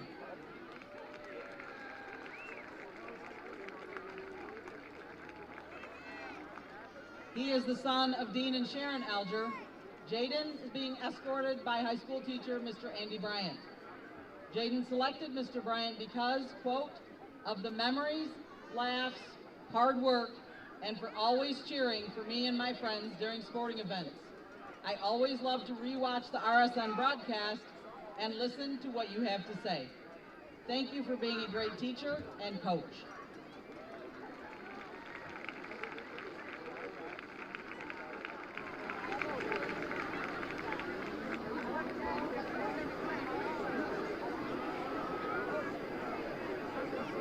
Our 7th court member is Queen candidate Adonai Patton. She is the daughter of Dusty and Jill Patton.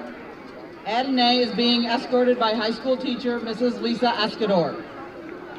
Adonai has selected Mrs. Escador because, quote, I never imagined meeting a teacher that felt like a second mom to me until I met you. Meeting you in middle school was one of the most life-altering experiences I've had in my educational journey. You have always been there for me, no matter what the situation. Thank you for everything.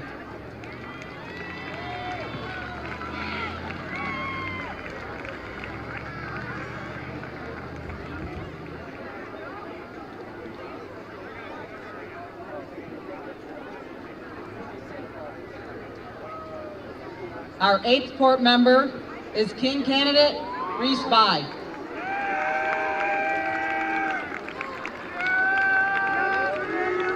He is the son of John and Gina Bai. Reese is being escorted by high school teacher Mr. Ross Daniels.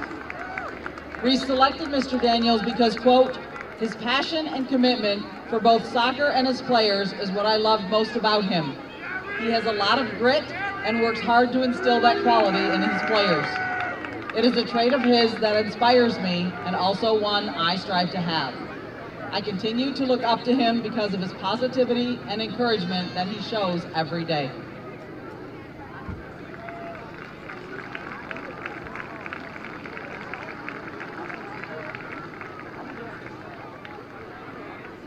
Our 9th court member is Queen candidate Jackie Dunlop.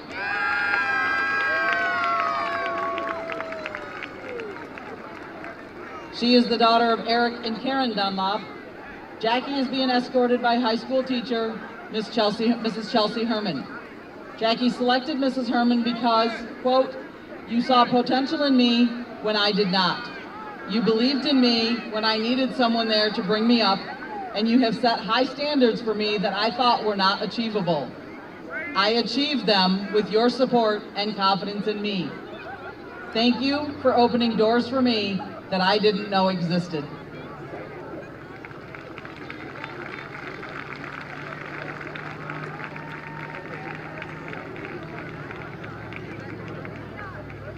Our 10th court member is King candidate Lian Zhang. He is the son of Chawa and Tang Zhang. Leon is being escorted by high school teacher Miss Sarah Stokes. Leon selected Miss Stokes because, quote, you were a teacher I could go to for help. You are an amazing person, always at the door, greeting me and everyone. You always brought energy to the class and made it fun. I've learned a lot. Thank you for helping me pass English. It was fun.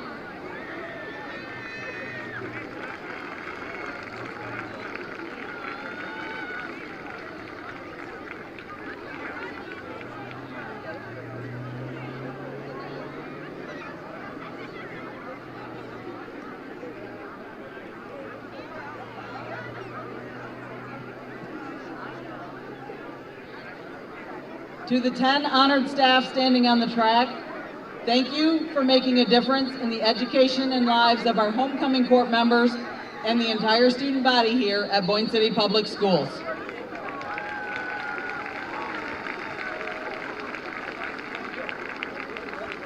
We will be announcing both homecoming queen and king tonight. We will crown the king first and then the queen. I will now turn the microphone over to my student council representative on the field, Ellie Clausen. Would the King candidates please escort the Queen candidates forward?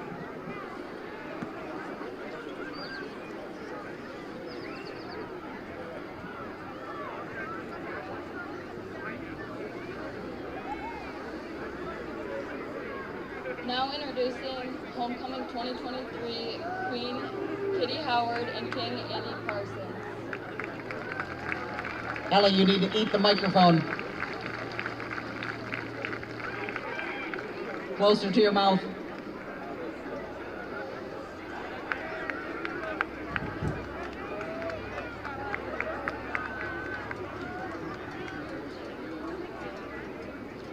Now let's crown the 2024 Closer.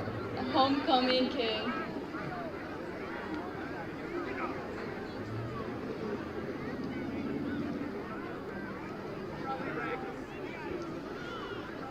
The first three runners-up in no particular order are Jaden Elger,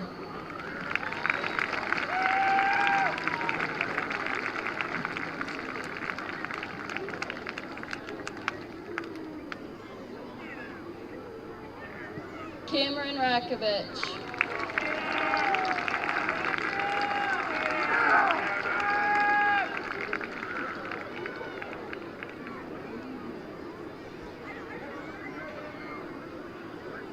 and Ryan Spate.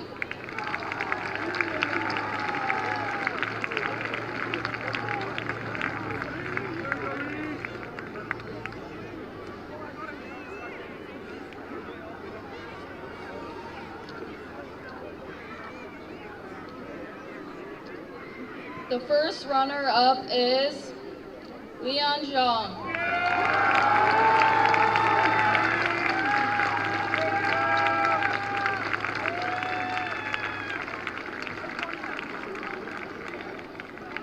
Your 2024 Homecoming King is Reese By.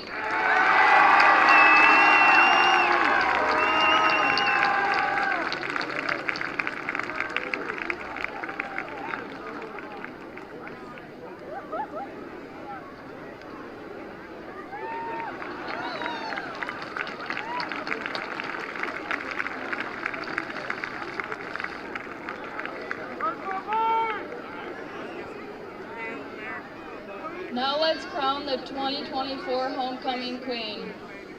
The first three runners-up in no particular order are Ellie Wilcox,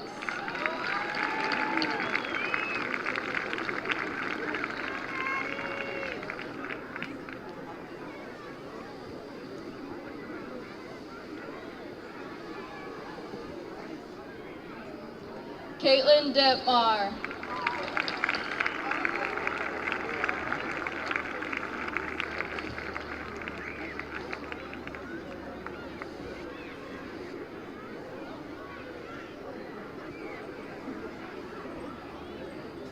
and Josie Wilson.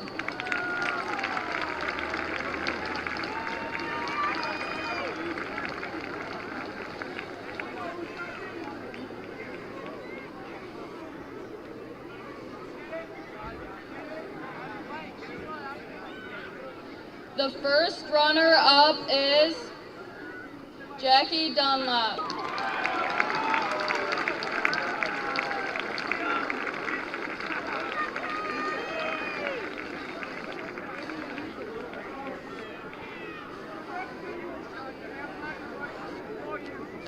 The 2024 Homecoming Queen is Adonai Patton.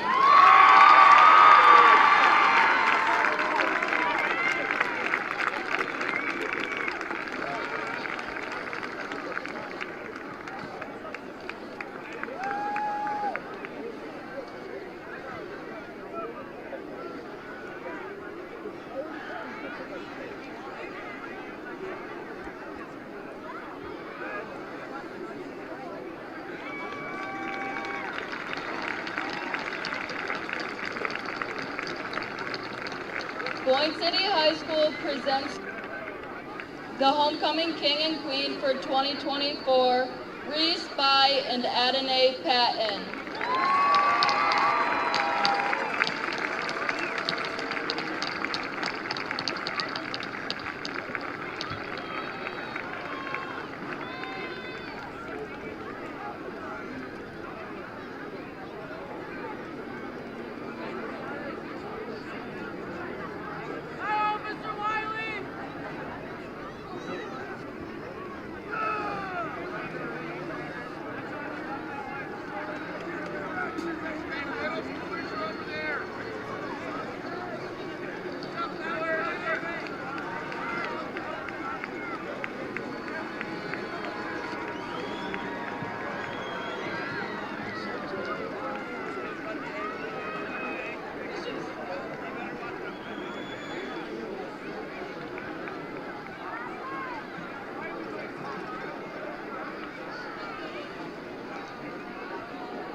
Thank you very much, and congratulations to the 10 of you.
Recently, we've had an increase in non-compliance issues with our student handbook rules.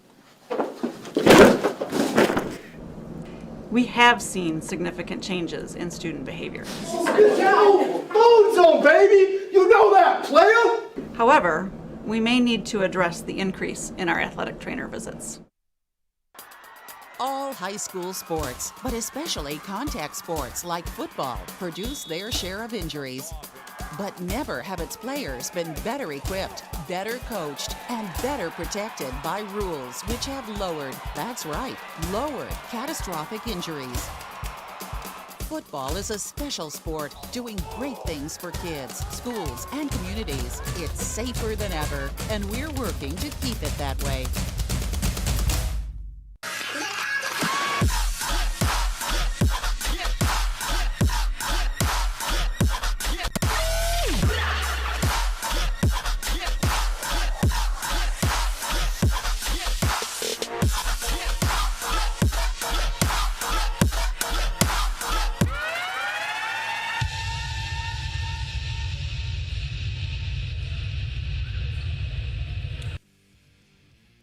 Looking for a score, a schedule, a story? MHSAA.com has you covered. Our newly redesigned website has everything you need to follow high school sports in Michigan. And it's optimized for mobile use. Fans can submit scores on a Friday night, check playoff pairings and game times, or read about the student athletes from your community. Your first stop is MHSAA.com. Connect with us online and get everything you need all in one place. Back to the Rambler Sports Network here at Earl Brothers Student Field on a beautiful night in Boyne City. The score here, 26-0. Ramblers all dominant tonight. It's been a lot of scoring by Jaden Alger. Drew Neer through the air is looking marvelous. So 26-0 here, and the Chiefs yet to score. All of that brought to you by our presenting sponsor this year, Rainey Landscaping. A former alum himself, Rainey on the 2014 championship team. Rainey's Landscape of Boyne City are family owned and locally driven. Thank you very much for Rainey's Landscape joining us this year for our presenting sponsorship here at the Rambler Sports Network. And stay tuned, Lee Rainey will be here in person at the halftime hot seat for our October 25th broadcast. Lee Rainey will be here talking about that 2014 run. I'm at the bank. He was part of that. You're on the seat. He's in the hot seat. You're in the seat, buddy. Not tonight, though. Not tonight. We're working out some things, and then he'll be here we can October talk about 25th. him if you'd like. Yeah, and I just wanted to, you know, when Randy sent me the notes that he was going to be on set, I immediately went to that roster because I had a hunch he was on that, and he sure was. 2014. There's a great story about him. Oh my gosh, that game! I'll let him tell you. Okay, we'll bring him on here, and he probably won't say it, but I'll jump in because he's a real success story. Yes, yes. Small town startup, and now. Did you see that parade? Oh. And the kickoff here getting underway. Jaden Alger with the kick rolling out of bounds. We've got Gary on set to talk Cannon history here in just a few minutes. And there was a little bit of Cannon question marks. Fodder. Nice job. Cannon fodder. That's good. Looming throughout last week, and so here to clear things up, all things Cannon. We'll get Gary in here in just a couple plays. We're going to go right to the source, right? Yeah, here he is. Get the whole story about it. Standing by. I mean, you know you're the Cannon guy when your Boyne City sweatshirt literally has the Cannon on it, the Cannon men. Listen, you may not think you're a big deal, Gary, but this is a big deal. So I asked Gary to come on and check out the game from a different point of view. He's watched the game from the other corner for 20-some years. And different point of view this time as we get him on set here shortly. So back to the run, they're going east and west again. Well, they're trying to challenge that outside with a little speed option. Quarterback just kept it on that one. And I don't think they have the speed to attack the outside against the Ramblers. You got Owen Hewitt out there. Well, your strength is your strength. Yeah. And I things that I'd be running is you know that give or gut right up the middle. Dive, belly power. Yeah, all that stuff. With you can have that motion out as a fake. Set something up. Yeah, but you still got to attack that middle. If I was Cheboygan. There we go. Just like that. Yep. Nope. Sabalski with the carry. They picked up a couple yards on that one. 3-4 on that one.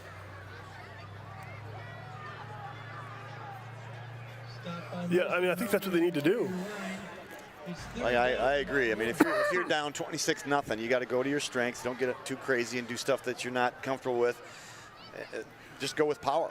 Wouldn't behind your lineman and get a lead blocker, and you just run power up there. But wouldn't you try to wear us out? That's what I would think they would try to do, but.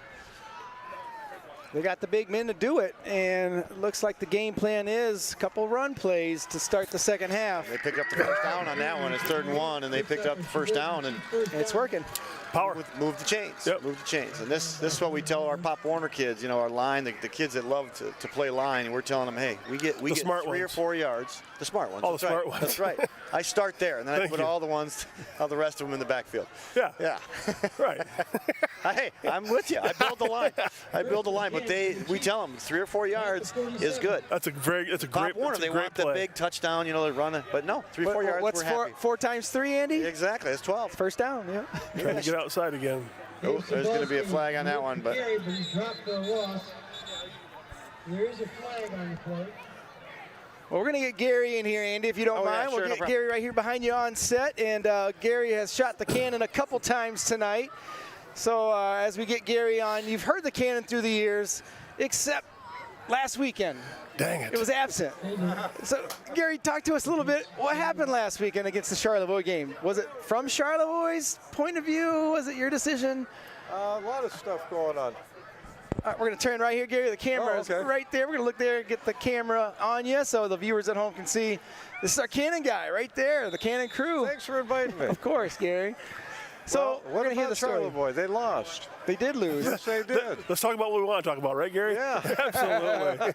It didn't take the cannon. I mean, we weren't here because I thought we were going to retire the cannon. You thought? Yeah, and then Kevin Spade, the police chief, came to my house and said, "Why weren't you at the game?" And I said, "Well, just thought it was time to quit." And he said, "We really need that cannon." And so he committed. He said, "I'll help you. We'll support the cannon." Nice. And we would really appreciate it if you would continue. Nice. And so that's what we did. And you did. And here you are again tonight. Hey, this is great. That was a short retirement, Gary. Yeah, I wasn't while it lasted, huh? You know, that line, they try to go out, get out, and they keep pulling you back. No, So let's go back. You said after 9/11 on that day in 2000. After that year, that's when the cannon started. Is that right? Yeah, we did. How did that come to fruition? Well, we didn't know. Keith Heisler and, want to watch this? Yeah, look at that. Complete. Yeah. Pass downfield. Keith Heisler and was one of the guys, Dennis Angsbury. They both had boys playing, and they said, "We'll get permission to get the cannon on the field." And I said to my wife, I said, "It'll never happen." But it did. And then I said, "Oh boy, now what are we going to do?" My wife was worried we were going to get in trouble with the ATF.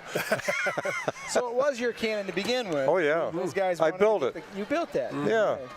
The tube came from South Bend Replica in South Bend, Indiana, and I picked up parts and pieces in Niles, Michigan, Youngstown, Ohio, Petoskey for metal, and I put a carriage together, and we started experimenting with shots, and I think tonight was pretty good, wasn't it, so Tonight's been far? sounding great. You've had plenty of opportunities to shoot it off.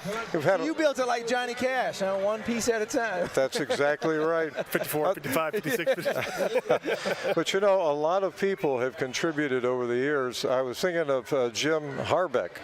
I don't know if he's in town or wherever he is now, but he Jim Hornbeck. Hornbeck, yeah, Hornbeck, thank you. Yep. Peyton's dad. Yep, he's down by Kalamazoo somewhere. Is he? Yep. Well, he bought a lot of powder, and there was a lot of cans passed around for powder. Yep. Paul Barden and Barden and Son have been contributing a lot of powder Paul over knows the years. a lot about that stuff. Yeah. Yes, he does. So does Gary. Gary, you're humbled, but does a lot of work with the veterans and the chaplain. And yes, I am. So Gary's involved in a lot of ways. Well, I'm a veteran, and a lot of us are around, and was kind of I was raised on a farm, and I had rifles and shotguns my entire life, and hunted, and still do. But so there are a lot of guys that have been associated with this endeavor, and it's really great. It is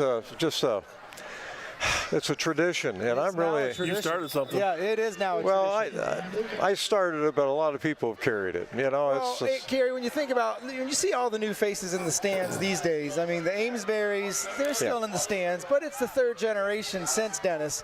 And these kids, that's all they've heard. Yeah. Every touchdown in their lives growing up, they're playing on the hill. They move up to the game. Good and run. You hear Good the cannon. run. Look at Good this. run. Owen Hewitt taking off. He breaks away at that speed. Hey, I got to tell you, a story I heard that really got my heart. There's some guys in Afghanistan, and they were listening, I think, probably to RSN. And they heard the cannon go off. They're in Afghanistan. They heard the cannon go off, and I said, "Wow." You're worldwide, Gary. No, I'm not. Yes, you are. You started this. No. It's such a big deal. Like, when it's not here, people are like, oh, my gosh, what happened, right? Well. And it's such a big deal everywhere else. Like, oh, my gosh, they're going to shoot that dang cannon off. Yeah, right. Because it's pointed right at this visiting team. So the visitors are looking at that thing going, oh, my gosh, they're going to shoot that at us again. That's a bad angle, Raj. It's not pointing at me. No. It's more towards the road commission. Okay. Yeah. Get over there and get a good look at it. What we did last year, we got the wireless camera, which was a new feature on RSN, was asked to go, how far can that thing go? And here we go. The wireless camera sitting over there right now. Look at that. There's that angle. That's cool. I like the looks of that. Gary, I got to tell you, we were on the search for another cannon. we thought this was over. So the word was out. Chuck was already getting to work, as he does. We think there's one in Walloon. Really? Yeah. Wow. We didn't quite get to it. We didn't have to. Thank you. that thing weighs a quarter ton. And every time we pick it up or move it, I feel it the next day. So that was part of the reason why we needed help. So it looks like we're going to get it. We got plenty of muscle to get you to whatever you need. No kidding. That team right there, that entire football team will come out Friday morning or during their lunchtime and get that loaded up for you for sure. They all shook our hands tonight. Of Man, course. I'll tell you what, it's humbling. It really is. Those guys are great. They were excited to have you back. Well, I know that. Super excited. Yeah. Well, Chuck, Gary told me this over the summer. We and him hung out a little bit, and he said, I think I'm just going to retire. Well, you can't just unannounced retire. Gary, no. It's like the Mafia, Gary. He tried. Once you're in, you're in. You're in. He tried to get out, but that was a short-lived retirement. That's like bad form. Bad form. That's right. Trying to retire without any paperwork, no notice. No. And here you are, back in action. All right. Well, I'm glad to be here. Well, we're glad to have you back. Thanks Love so to much. have you, Gary. Thanks for coming out. Keith, your sidekick over there through the years. Yeah. Thank you, Keith Heisler. Gary Crumbacher, we appreciate you guys very much. Thank you very The much. Cannon team. All right. That's Gary. Thanks, Gary. Great guy. And I was proud to get a nice shot. Him and his grandson shooting that off this summer. Another event I'm part of is the Pirate Fest, and Gary and his son out there shooting. Boom! There's that, Gary. Light that cannon. Hey!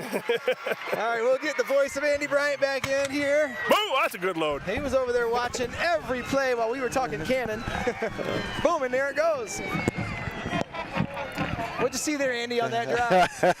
That's just Owen Hewitt, just the speed.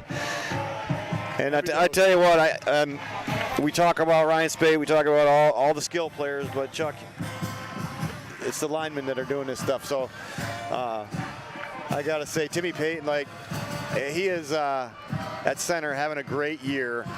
And I know, they struggled last year. They're bringing him through the ranks and bringing him up. And, man, he is locked in this year. And I think he played one of his best games against Kingsley. And those were some big boys, defending state champions. And the best thing you can say about the center, you never say much. And I asked him, I have him in class this year, and I told him, I said, I think that was your best game. He was taking kids, in the drills, you go down and you block somebody and you keep blocking them in the ground until the whistle. He was doing that every play. Feet chopping, just going, and I thought, and he doesn't have a mean bone in his body. He's just such a nice kid. And he was just destroying people in Kingsley. And I told him, I said, that was your best game ever. And then I said, and you didn't have one bad snap. Not the entire game. We didn't talk about you at all, right? That's the best compliment for a center, right? Yep. When you don't have to mention that. But, Andy, as you were describing that line, the replay here, as you're literally mentioning how the line moves people, we just watched this replay, that entire front, moving that D line into the end zone. Yeah, and you got, you have Timmy Payton, and then you got, Zach Herrick is. He's all there. He's a monster. He's huge. He's huge. So here we go again. Watch this offensive line as you see Owen Hewitt score on this. Push that D line all the way in. Yeah. Everybody's that way. Everybody's north. They're just big meatheads. That's just they are. And the nicest compliment ever. It is. And it is. They're just the meat squad, and they are just such a big front, and they love contact, and it is fun to watch. The JV players that are practicing with them, and they're just afraid to be around them. They're so big. Get on the ball. Get on the ball. Oh, that's close. Oh, it's going to go away to Cheboygan. So close. Well, there's 4:28 to go in the third. Yeah, 35 points is the running clock score, so 3 more points from Boyne, and this clock will not stop unless it's a timeout. Well, speaking of those JV players here, you got Bruin Hauger, a freshman, coming in at linebacker for Ryan Spate. So kind of a... What number is he? Number 7. 7. Right there in the middle of the screen. And got it. Ryan Spate, I think, is done for the night. Andy, I was watching Bruin at that Charlevoix game. What a great win. But Bruin runs like Ryan. When I mean that is he does not stop until every single person is done moving. Bruin is fighting for every single inch, just like Ryan Spate does. Yeah. Did you see that out there? Tristan Ager. Thomas Ager. Tristan. And, Tristan. Was it Tristan? Yeah. What'd you guys see there? Speaking of meatheads. It was and Munger. Him and Munger. Yeah. Going at it, huh? But yeah, Bruin is one of those guys that just will stick his nose into anything. I mean, really? he will do anything fight. you ask. Yeah, his dad's the same way, and it's just no kidding. I coach with him, and it's so much fun to coach. Another meathead. Yeah. That's for you, Joe. He will not back down. So.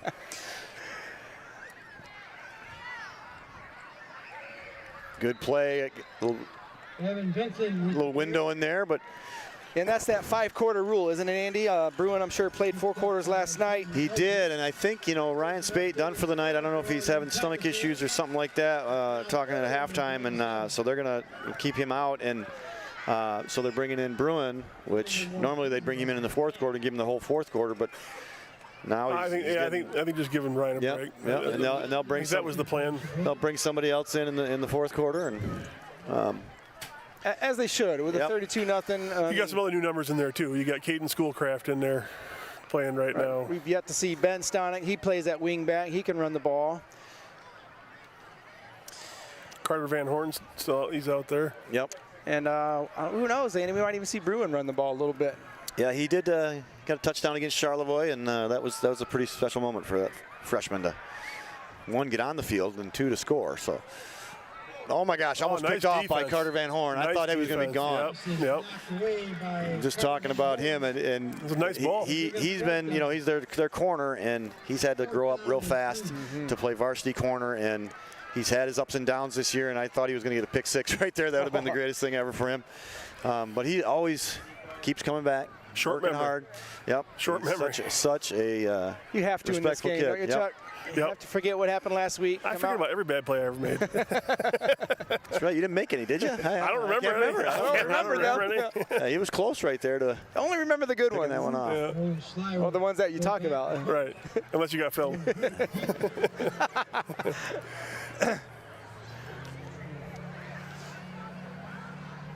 It's 4th down play by Cheboygan. They got 2 to go, and they're going to punt it away. Oh, almost got blocked. And we're going to take it over to Reese standing by. What do you have for us, Reese? Hi, who am I here with tonight? Reese by. How you doing, Reese? We saw that you just won King candidate. How are you feeling about that? I'm feeling pretty good. I kind of expected it. Who wouldn't want to be as good looking as me? I expected it to happen. Well, I'm glad to see that you expected it to happen. Got some cockiness, but I love it. Sending it back to you, Mr. Bryant. Oh, Reese, we had talked about you doing that little back and forth interview yourself, but he was going to have some props, glasses or something to be different, but now he just used a crown. Congratulations to Reese By, our homecoming king. That was awesome. I think he knew the questions in advance. Yeah, no fair. King Canada. I don't think that's proper. I've heard that's not okay. It's rigged, Chuck. It's rigged. Thank you, Roger. Well, Timmy's got his hands full now. You got big old 79 across from him there, Zach Rupp. Let's see. Oh, yeah, let's see how he handles. Well, now he's shifting over now. Timmy's going to have to move a little bit. Looking at he was just on top of him before. Hewitt going side to side. One guy, number 2, wraps him up. You see Timmy's block on that one? I mean, I was watching 79. He does his job. He's a consistent player. 79 for a big guy. He moves pretty well. See, that's what the RSN viewers get from us, you guys. Every one of us is watching somewhere different. That's right. And in case you missed it at home, we'll tell you all about it. We're trying to get you to watch 7 people, too. Yeah, 79 moves pretty good. He's a big boy. Zach Rupp.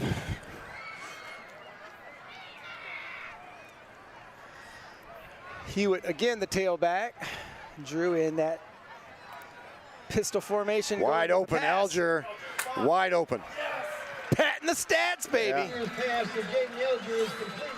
He just fell down. That could have been a touchdown right there. He had to wait for it a little bit, but it was there. Yeah, that'd be a big night for his senior night. 3 touchdowns on the evening. Yeah, he's got 2 already. I told him at halftime I want 2 more. 2 more. Yeah. We're going to get you better it tell Coach Settle. Yeah. Well, I mean, these guys get so excited when you throw that ball. I mean, obviously, Jade's going to get excited because most of the time it's going to him, but it does bring that excitement to the game, and the kids rally behind that, and that's my philosophy. That's why I throw the ball. Oh, there's Munger. And he's still playing. And that's a little bit of a mismatch there when Munger's jumping all over Owen Hewitt. Little shot of Captain Rowdy over there on the hill.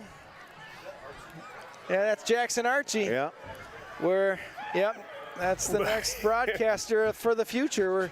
We're training them young around here. Jackson Archie, he's a pretty good center himself. Is he? Yeah, plays center. All right, give me 1 minute. Well, that's the end of your 3rd quarter. All right, we'd like to take a moment and thank all of our presenting sponsors tonight, local sponsors included, starting with our main presenting sponsor, Rainey Landscaping. Rainey Landscaping, when you call, you're going to speak directly to the owner himself. That's Lee Rainey. He will return your call within 1 business day. Also, North Bay Hydro Seed. North Bay Hydro Seed is proud and humbled to be a part of the Rambler Athletics program. Thank you to North Bay Hydro Seed and law offices of Robert Banner. For the Robert Banner Law Offices, we'd like to thank you. And for Pike's Place Dog Boarding. Let's talk about Pike's Place Boarding, a newly opened, just learned. They're minutes away from Boyne Mountain, and they will take care of all of your needs, including Cafe Sante presenting our sponsorship tonight. A Magnum hospitality restaurant serving breakfast, lunch, and dinner 7 days a week.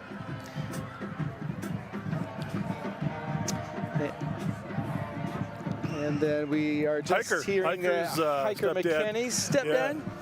Will be Heck of a here cook. also. If you can get him to make you a barbecue rub that you can put on anything, it's magic. In case you're wondering. Well, we'd like to thank all those sponsors. A couple of them brand new to the RSN broadcast this year. I can give a cell phone number off. Everybody wants it right now. It didn't take long for you to get into the cured meats category. Oh, well, here we go. Listen, you start talking about here we go. meatheads and Cafe Sante. Yeah, here we go. Before you go, guys. Later in the night, we're a little hungry. What do I got? Oh, you got some jerky. That's right. We haven't jerky. Broken into the jerky yet. I'd like to thank Ron for bringing me the jerky. It's the venison jerky he brings me every fall. Thanks, Ron. Giving you a shout out right on the broadcast here. Keeping the Rambler broadcasting crew fed. Kyle Marshall's the guy that makes the rub. Just Kyle Marshall. Give him full credit. Chef Kyle. Oh, he's amazing. I think he could turn a possum into a gourmet meal. Well, he's been at it for a long time. I'm telling you. Oh, I love it. Oh, well, I'm interested. Started at Red Mesa. Went down and opened the Traverse City Red Mesa, and now runs the. Yeah, I think he's got ownership stake. He works hard at it, and he's good at it. Well, 4th quarter, we're going to see a lot of running here. And probably a lot of those younger guys getting in and getting some reps.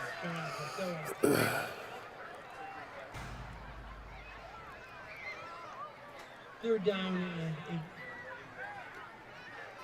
It's actually something I really enjoy, Andy, is watching these young guys come in and see how they play up against a varsity squad like Cheboygan and get to see some of the future. Yeah, sprinkle them in there, get them some controlled reps, get them a little taste of it. Everybody's happy. Well, as a dad, I'm a little nervous. So. Got him. Pressure dropped at the 45. Hiker McKinney going out for a deep pass. You guys see that? Well, that's the thing. He's coming all the way down here. Gets to be like this, you start trying people in different spots. And Yeah. Hiker McKinney plays a little fullback, and he's one of the fullbacks of the future. I think he lined up as a wing back there. Yeah, he can line up out there, and he trains with the backs. It's kind of nice. I was teasing him this week. I said, hey, you're going to get some touches this week. You're going to get some touches. He can play center too. He's kind of built like every position right now, isn't he? He is. He's just built like for every spot. Another kid doesn't say much. They're selling their tickets for the the fundraiser. Kickoff Classic? Kickoff Yes. Classic, yeah. So I don't know if he called or texted. I'm like, nope. You got to come to my house. Come in person. Yeah, I want to see the results of the weight room. You come to my house. I'll buy whatever you're selling. Awesome. You come to my house. And you saw the results. Oh yeah, he looks good. Well, and here it is. He gets to start as a sophomore. Jaden Alger, beautiful. That's a good one. Yeah.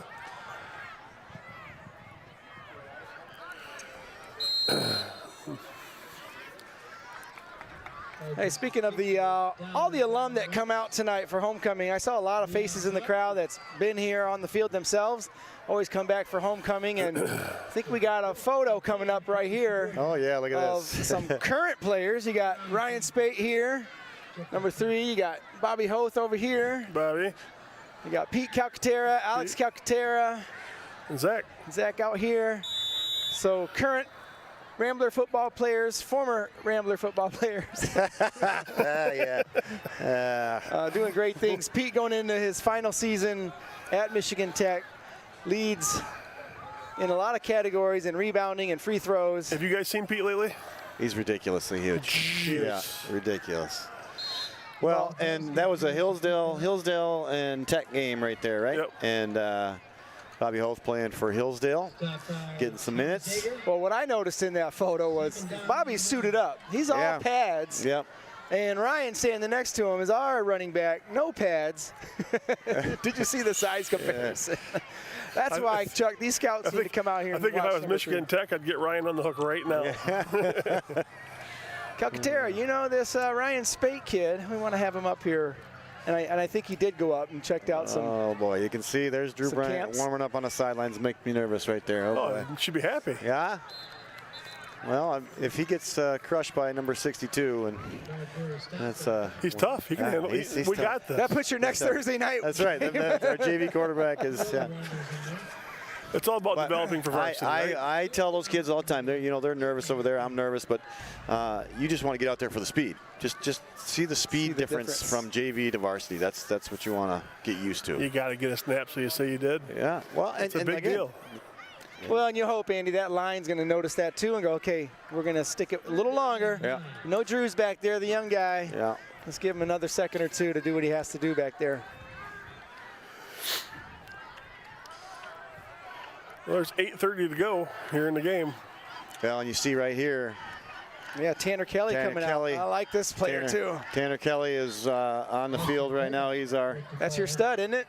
Yeah, he's one of many. One of the good JV players, and he's getting some time out there. And number 24.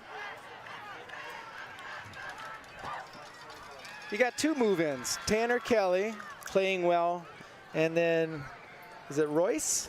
Cal Royce. Cal Royce. Another move-in. Right here, really see, you got him, and then you got. You had Bruin out there before, so these are the ones that are really going to get some reps here on defense. 4th down play here for the Ramblers. I'm sorry, for the Chiefs. Yeah. Tanner Kelly going after that one. That's we get to give him a block punt, but get away. Owen playing it smart. I don't think so. I hope not. Maddox just picked up a 15-yarder. Maddox did? Yeah. He was doing all right this year with that stuff. Well, he got one. Yeah. We got Reese standing by. Reese, what do you have for us this time? Talking to yourself again? Hi, I'm here with...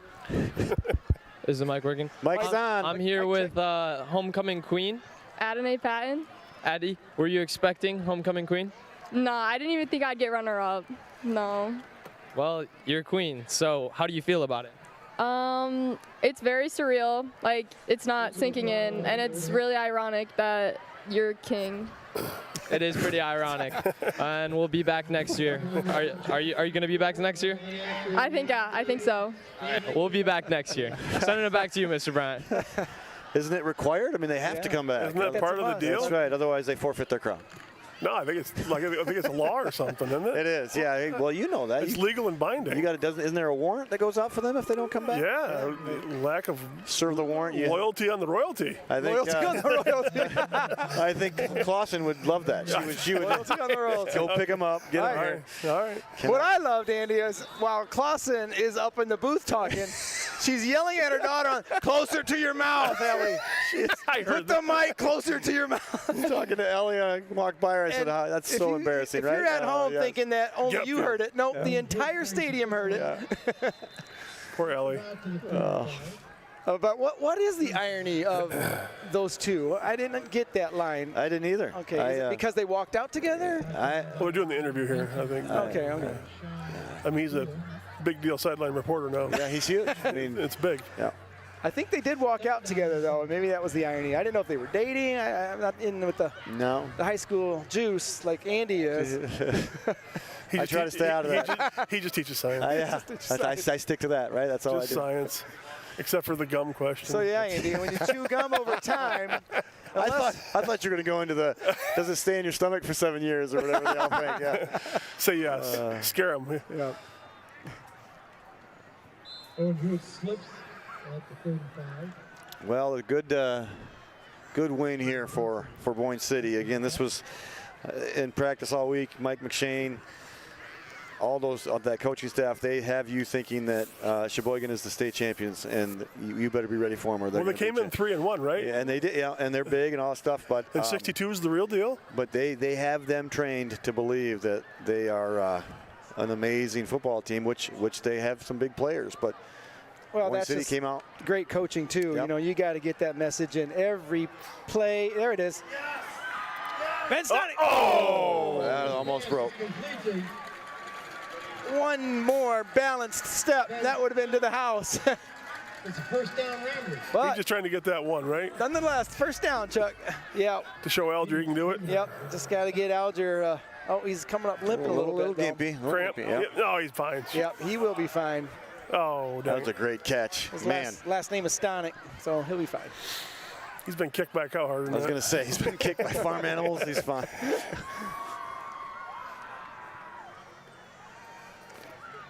All right, Drew is still in at quarterback, so not Drew Bryant, but Drew Neer still in. Well, yeah, we got to say it again. Jalen Elziga on Hero Cam is. This is our first time doing this stuff, and a lot of these guys first time. And the next Will McGinnity. Well, that's some big shoes to fill.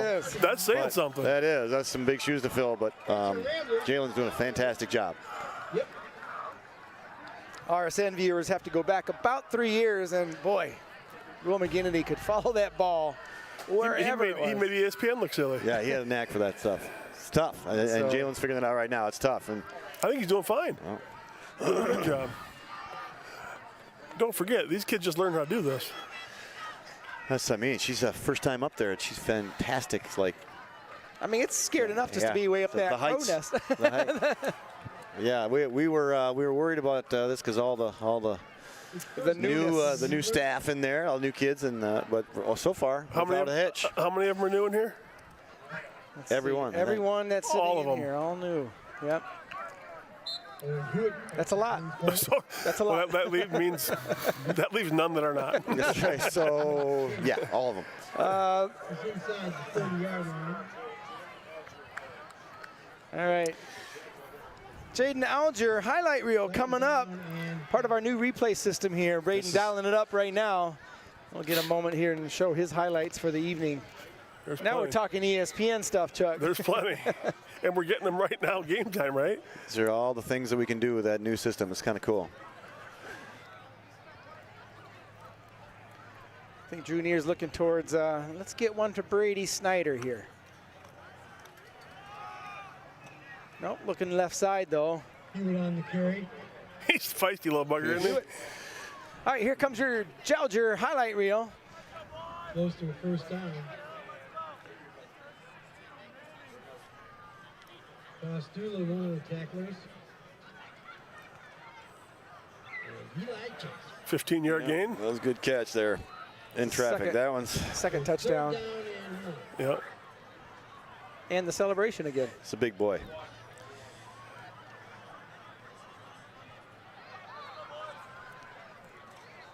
Yeah, that was a great play there. Takes this one all the way. Yeah, 40-yard touchdown. His first touchdown. This is Drew Neer. He's determined he's going to run that ball. Why not me? Why not That's me? right. See if I can punch one in, right? I'm going to hear about that tomorrow. I've enjoyed Drew coming down to the elementary. He's been TAing for Noah Williamson, another coach that works with you, Drew, or Andy. Yeah. And I love seeing him in the elementary building. He's a fun kid. He is very fun. Like I said, I think he's pretty underrated. He keeps this offense together, knows all the plays. His football IQ is outstanding. Yeah, that's what you want at quarterback. His football IQ for anything Michigan State is also outstanding. Yeah. Well, that's what you got to respect. There he goes. Oh, Leon! There you go, Leon. Yeah! Leon! He got one. There we go. Yeah, baby! Oh, I love it. Look at that big smile right there. Like I said, Asian There's the flag. invasion, Leon. Oh, man. holding. Oh, I'll give it to him again, Coach. Yeah. Rico. Dang it. That smile was worth it nonetheless. Coming across, you can see that right through that face mask. He's pointing at us. Just Pretty quick. Yeah. Oh, he's very fast. Very fast. Kind of remind you a little bit of Fong. Remember that? Yeah. Oh, yeah. Low to the ground, powerful legs. It was a holding call. A hold somewhere, huh? It has to be back in this piling cluster on here. back here. Yeah. Not too sure about that one, but all right, we'll get some more time on offense. We'll give it to Owen first, and then back to Leon. Leon's hungry now. He got a taste of that goal line. Yeah, I don't know. They saw something, obviously.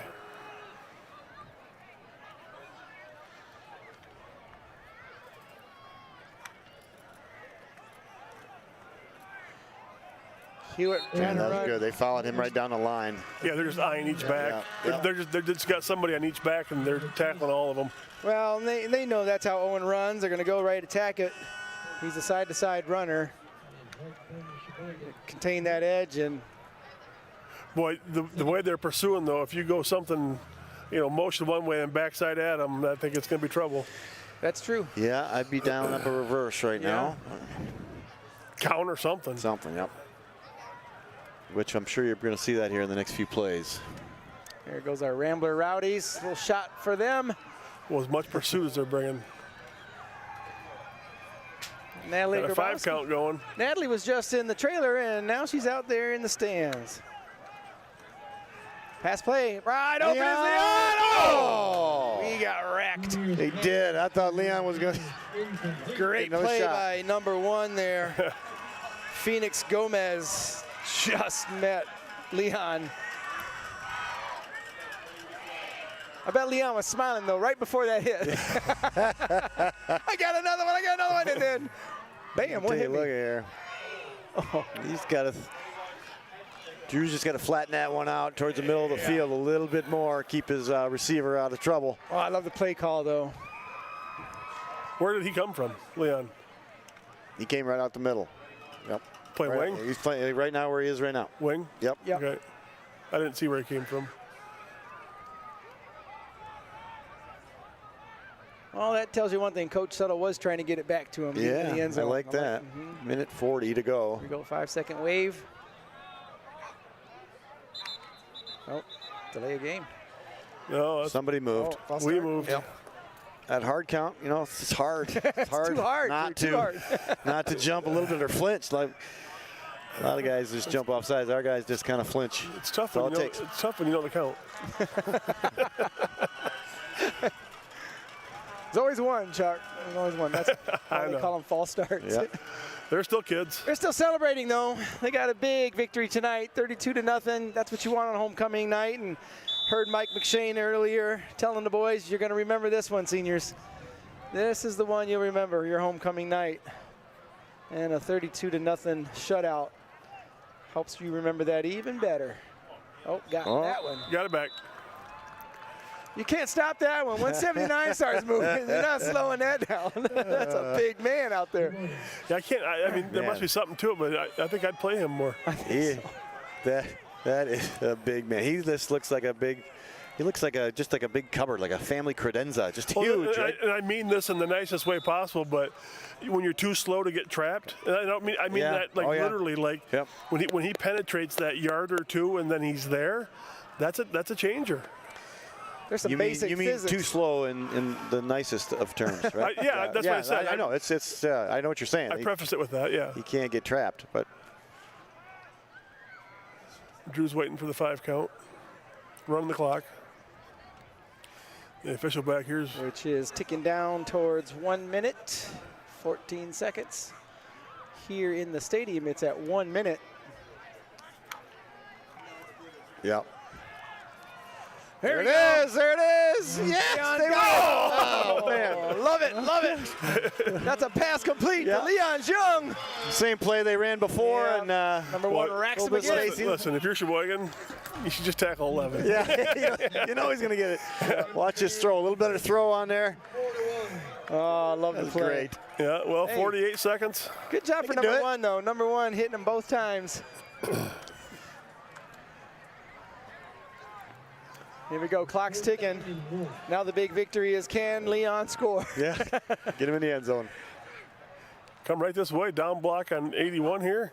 Oh, hard count. Oh, Jaden jumped again. Yeah. On 2, Jaden, on 2. Maybe he didn't tell him. Forgot to tell him. This is making it hard on Leon. I don't know what Jaden has against Leon. More of a challenge, actually.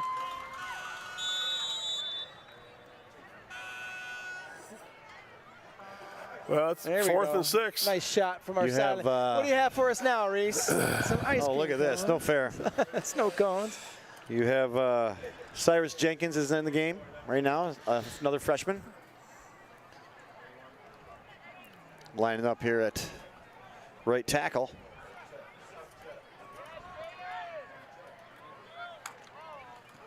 Yeah, they went inside. Jaden. Touchdown, Jaden Elger. Yeah, baby.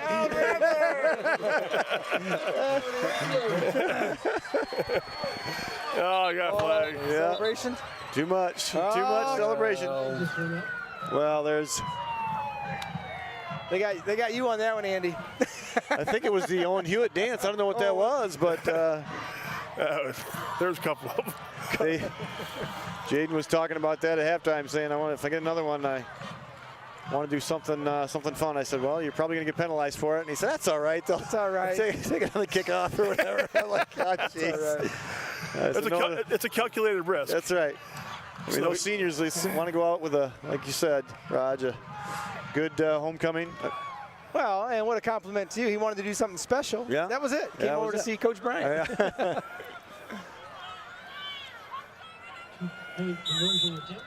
All right. Oh, got him again. Come on. Well, I wonder what the first practice of Monday will be. Legal procedure. Well, that's usually 10 down ups right there every time. So, for everybody on the team. Oh, we got 58 coming in. Zach Herrick coming back.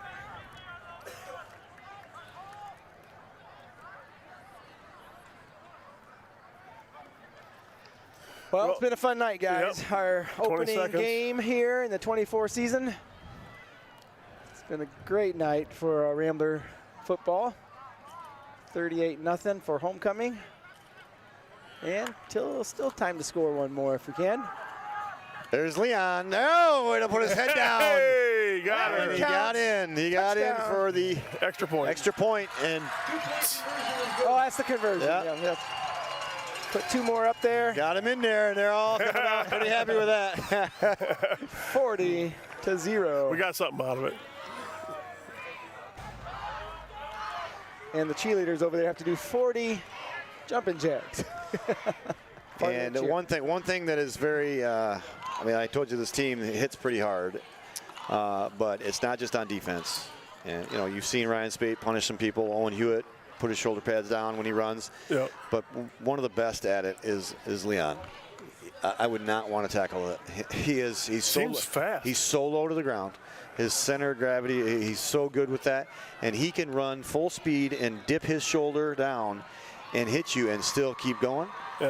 You know how no, it's like one hit and you go down. He can do that, just bounce off about 5 different people, and he punishes people, just punishes tacklers.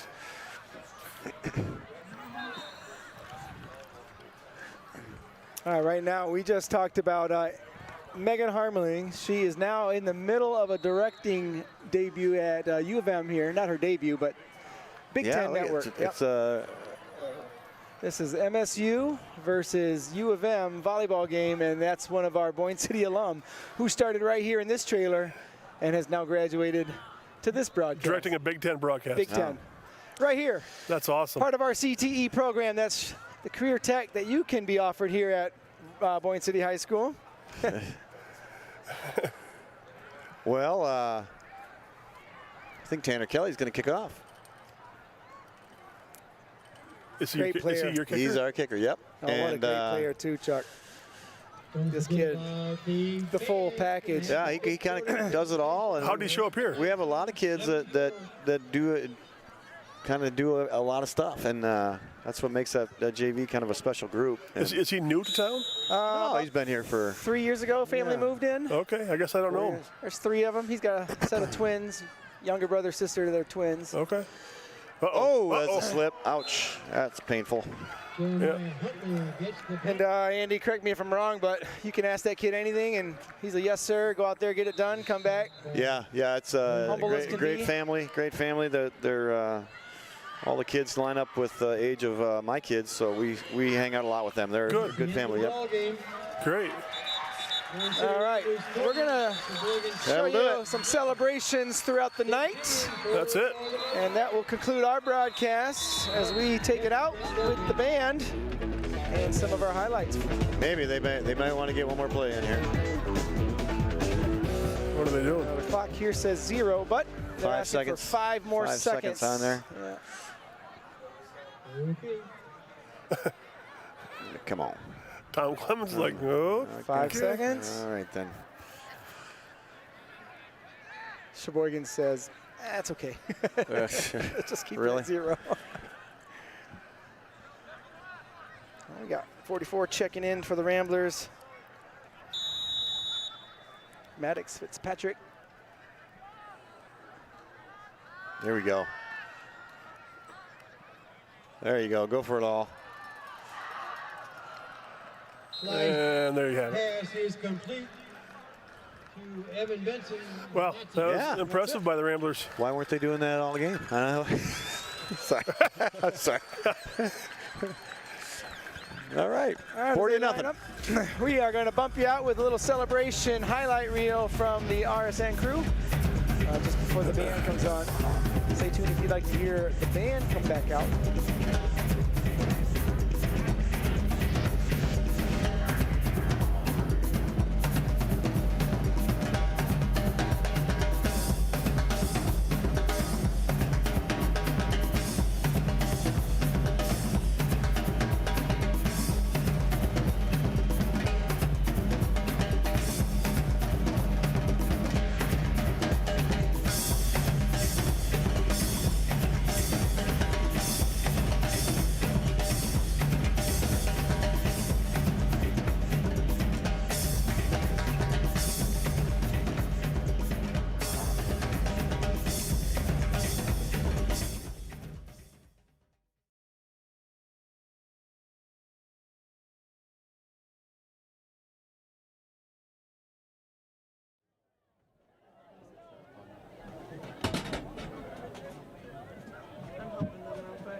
Tonight, the Boyne City High School Marching Band presents its halftime show, Rockin' 1974. First class postage stamps cost 10 cents. President Richard Nixon resigned. The Sting won the Academy Award for Best Picture, and the Oakland A's defeated the Los Angeles Dodgers 4-1 in the World Series. The U.S. involvement in Vietnam War had ended, and Gen X babies were born. It's been 50 years, but we're still rocking to the music of 1974. Drum Major Ruby Richards, is your band ready?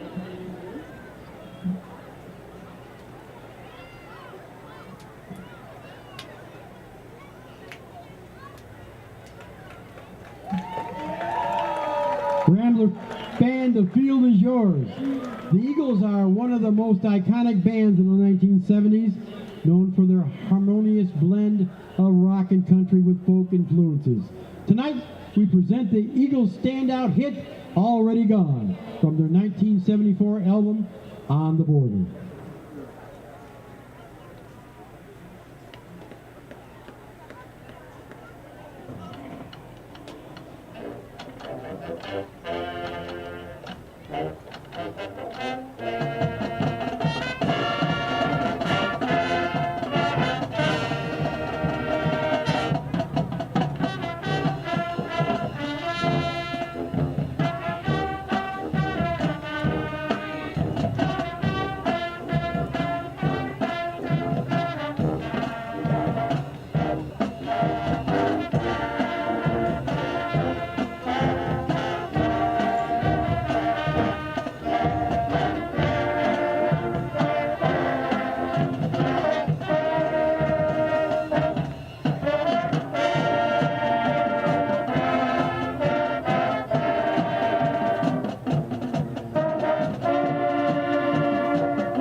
Since its release in 1974, Bachman-Turner Overdrive's Taking Care of Business has remained the classic rock anthem of hard work and determination, emphasizing an attitude of perseverance and grit in the face of the daily grind. Boyne City Rambler Band presents the tune that defined an era. We be taking care of business.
The rebellious spirit of our next classic rock hit is a carefree and energetic acknowledgement of the independence of the 1960s and 70s.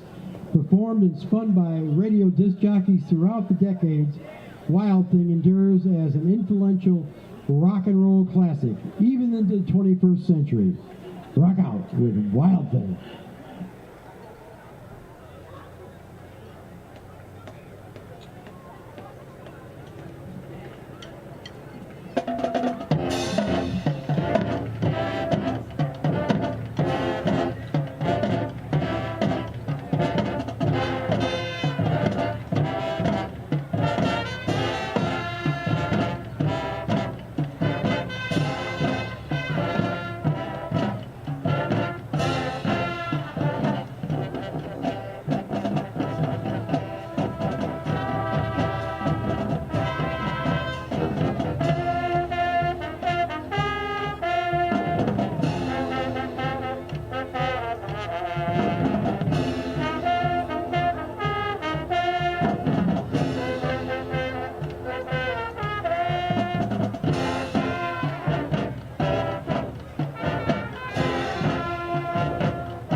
The 1970s rock and roll defined a generation, giving voice to the yearnings, triumphs, and issues facing the young people of that day. That sound and energy has endured throughout the decades and still speaks to us today. The resonant rhythms and chords of 1974 keep us rocking as the Rambler Band presents our last rockin' hit, Radar Love by Golden Earring.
The 2024 Boyne City High School Band continues the tradition of excellence on the field, on the stage, and in the classroom. and in our community. The Rambler Marching Band is under the direction of Brandon Iden, with color guard instruction by Sue Agers. The band looks forward to performing at the MSBOA District 2 Marching Exhibition at Thurley Field in Traverse City on Monday, October 7th at 7 o'clock. Ladies and gentlemen, the Boyne City Rambler High School Marching Band.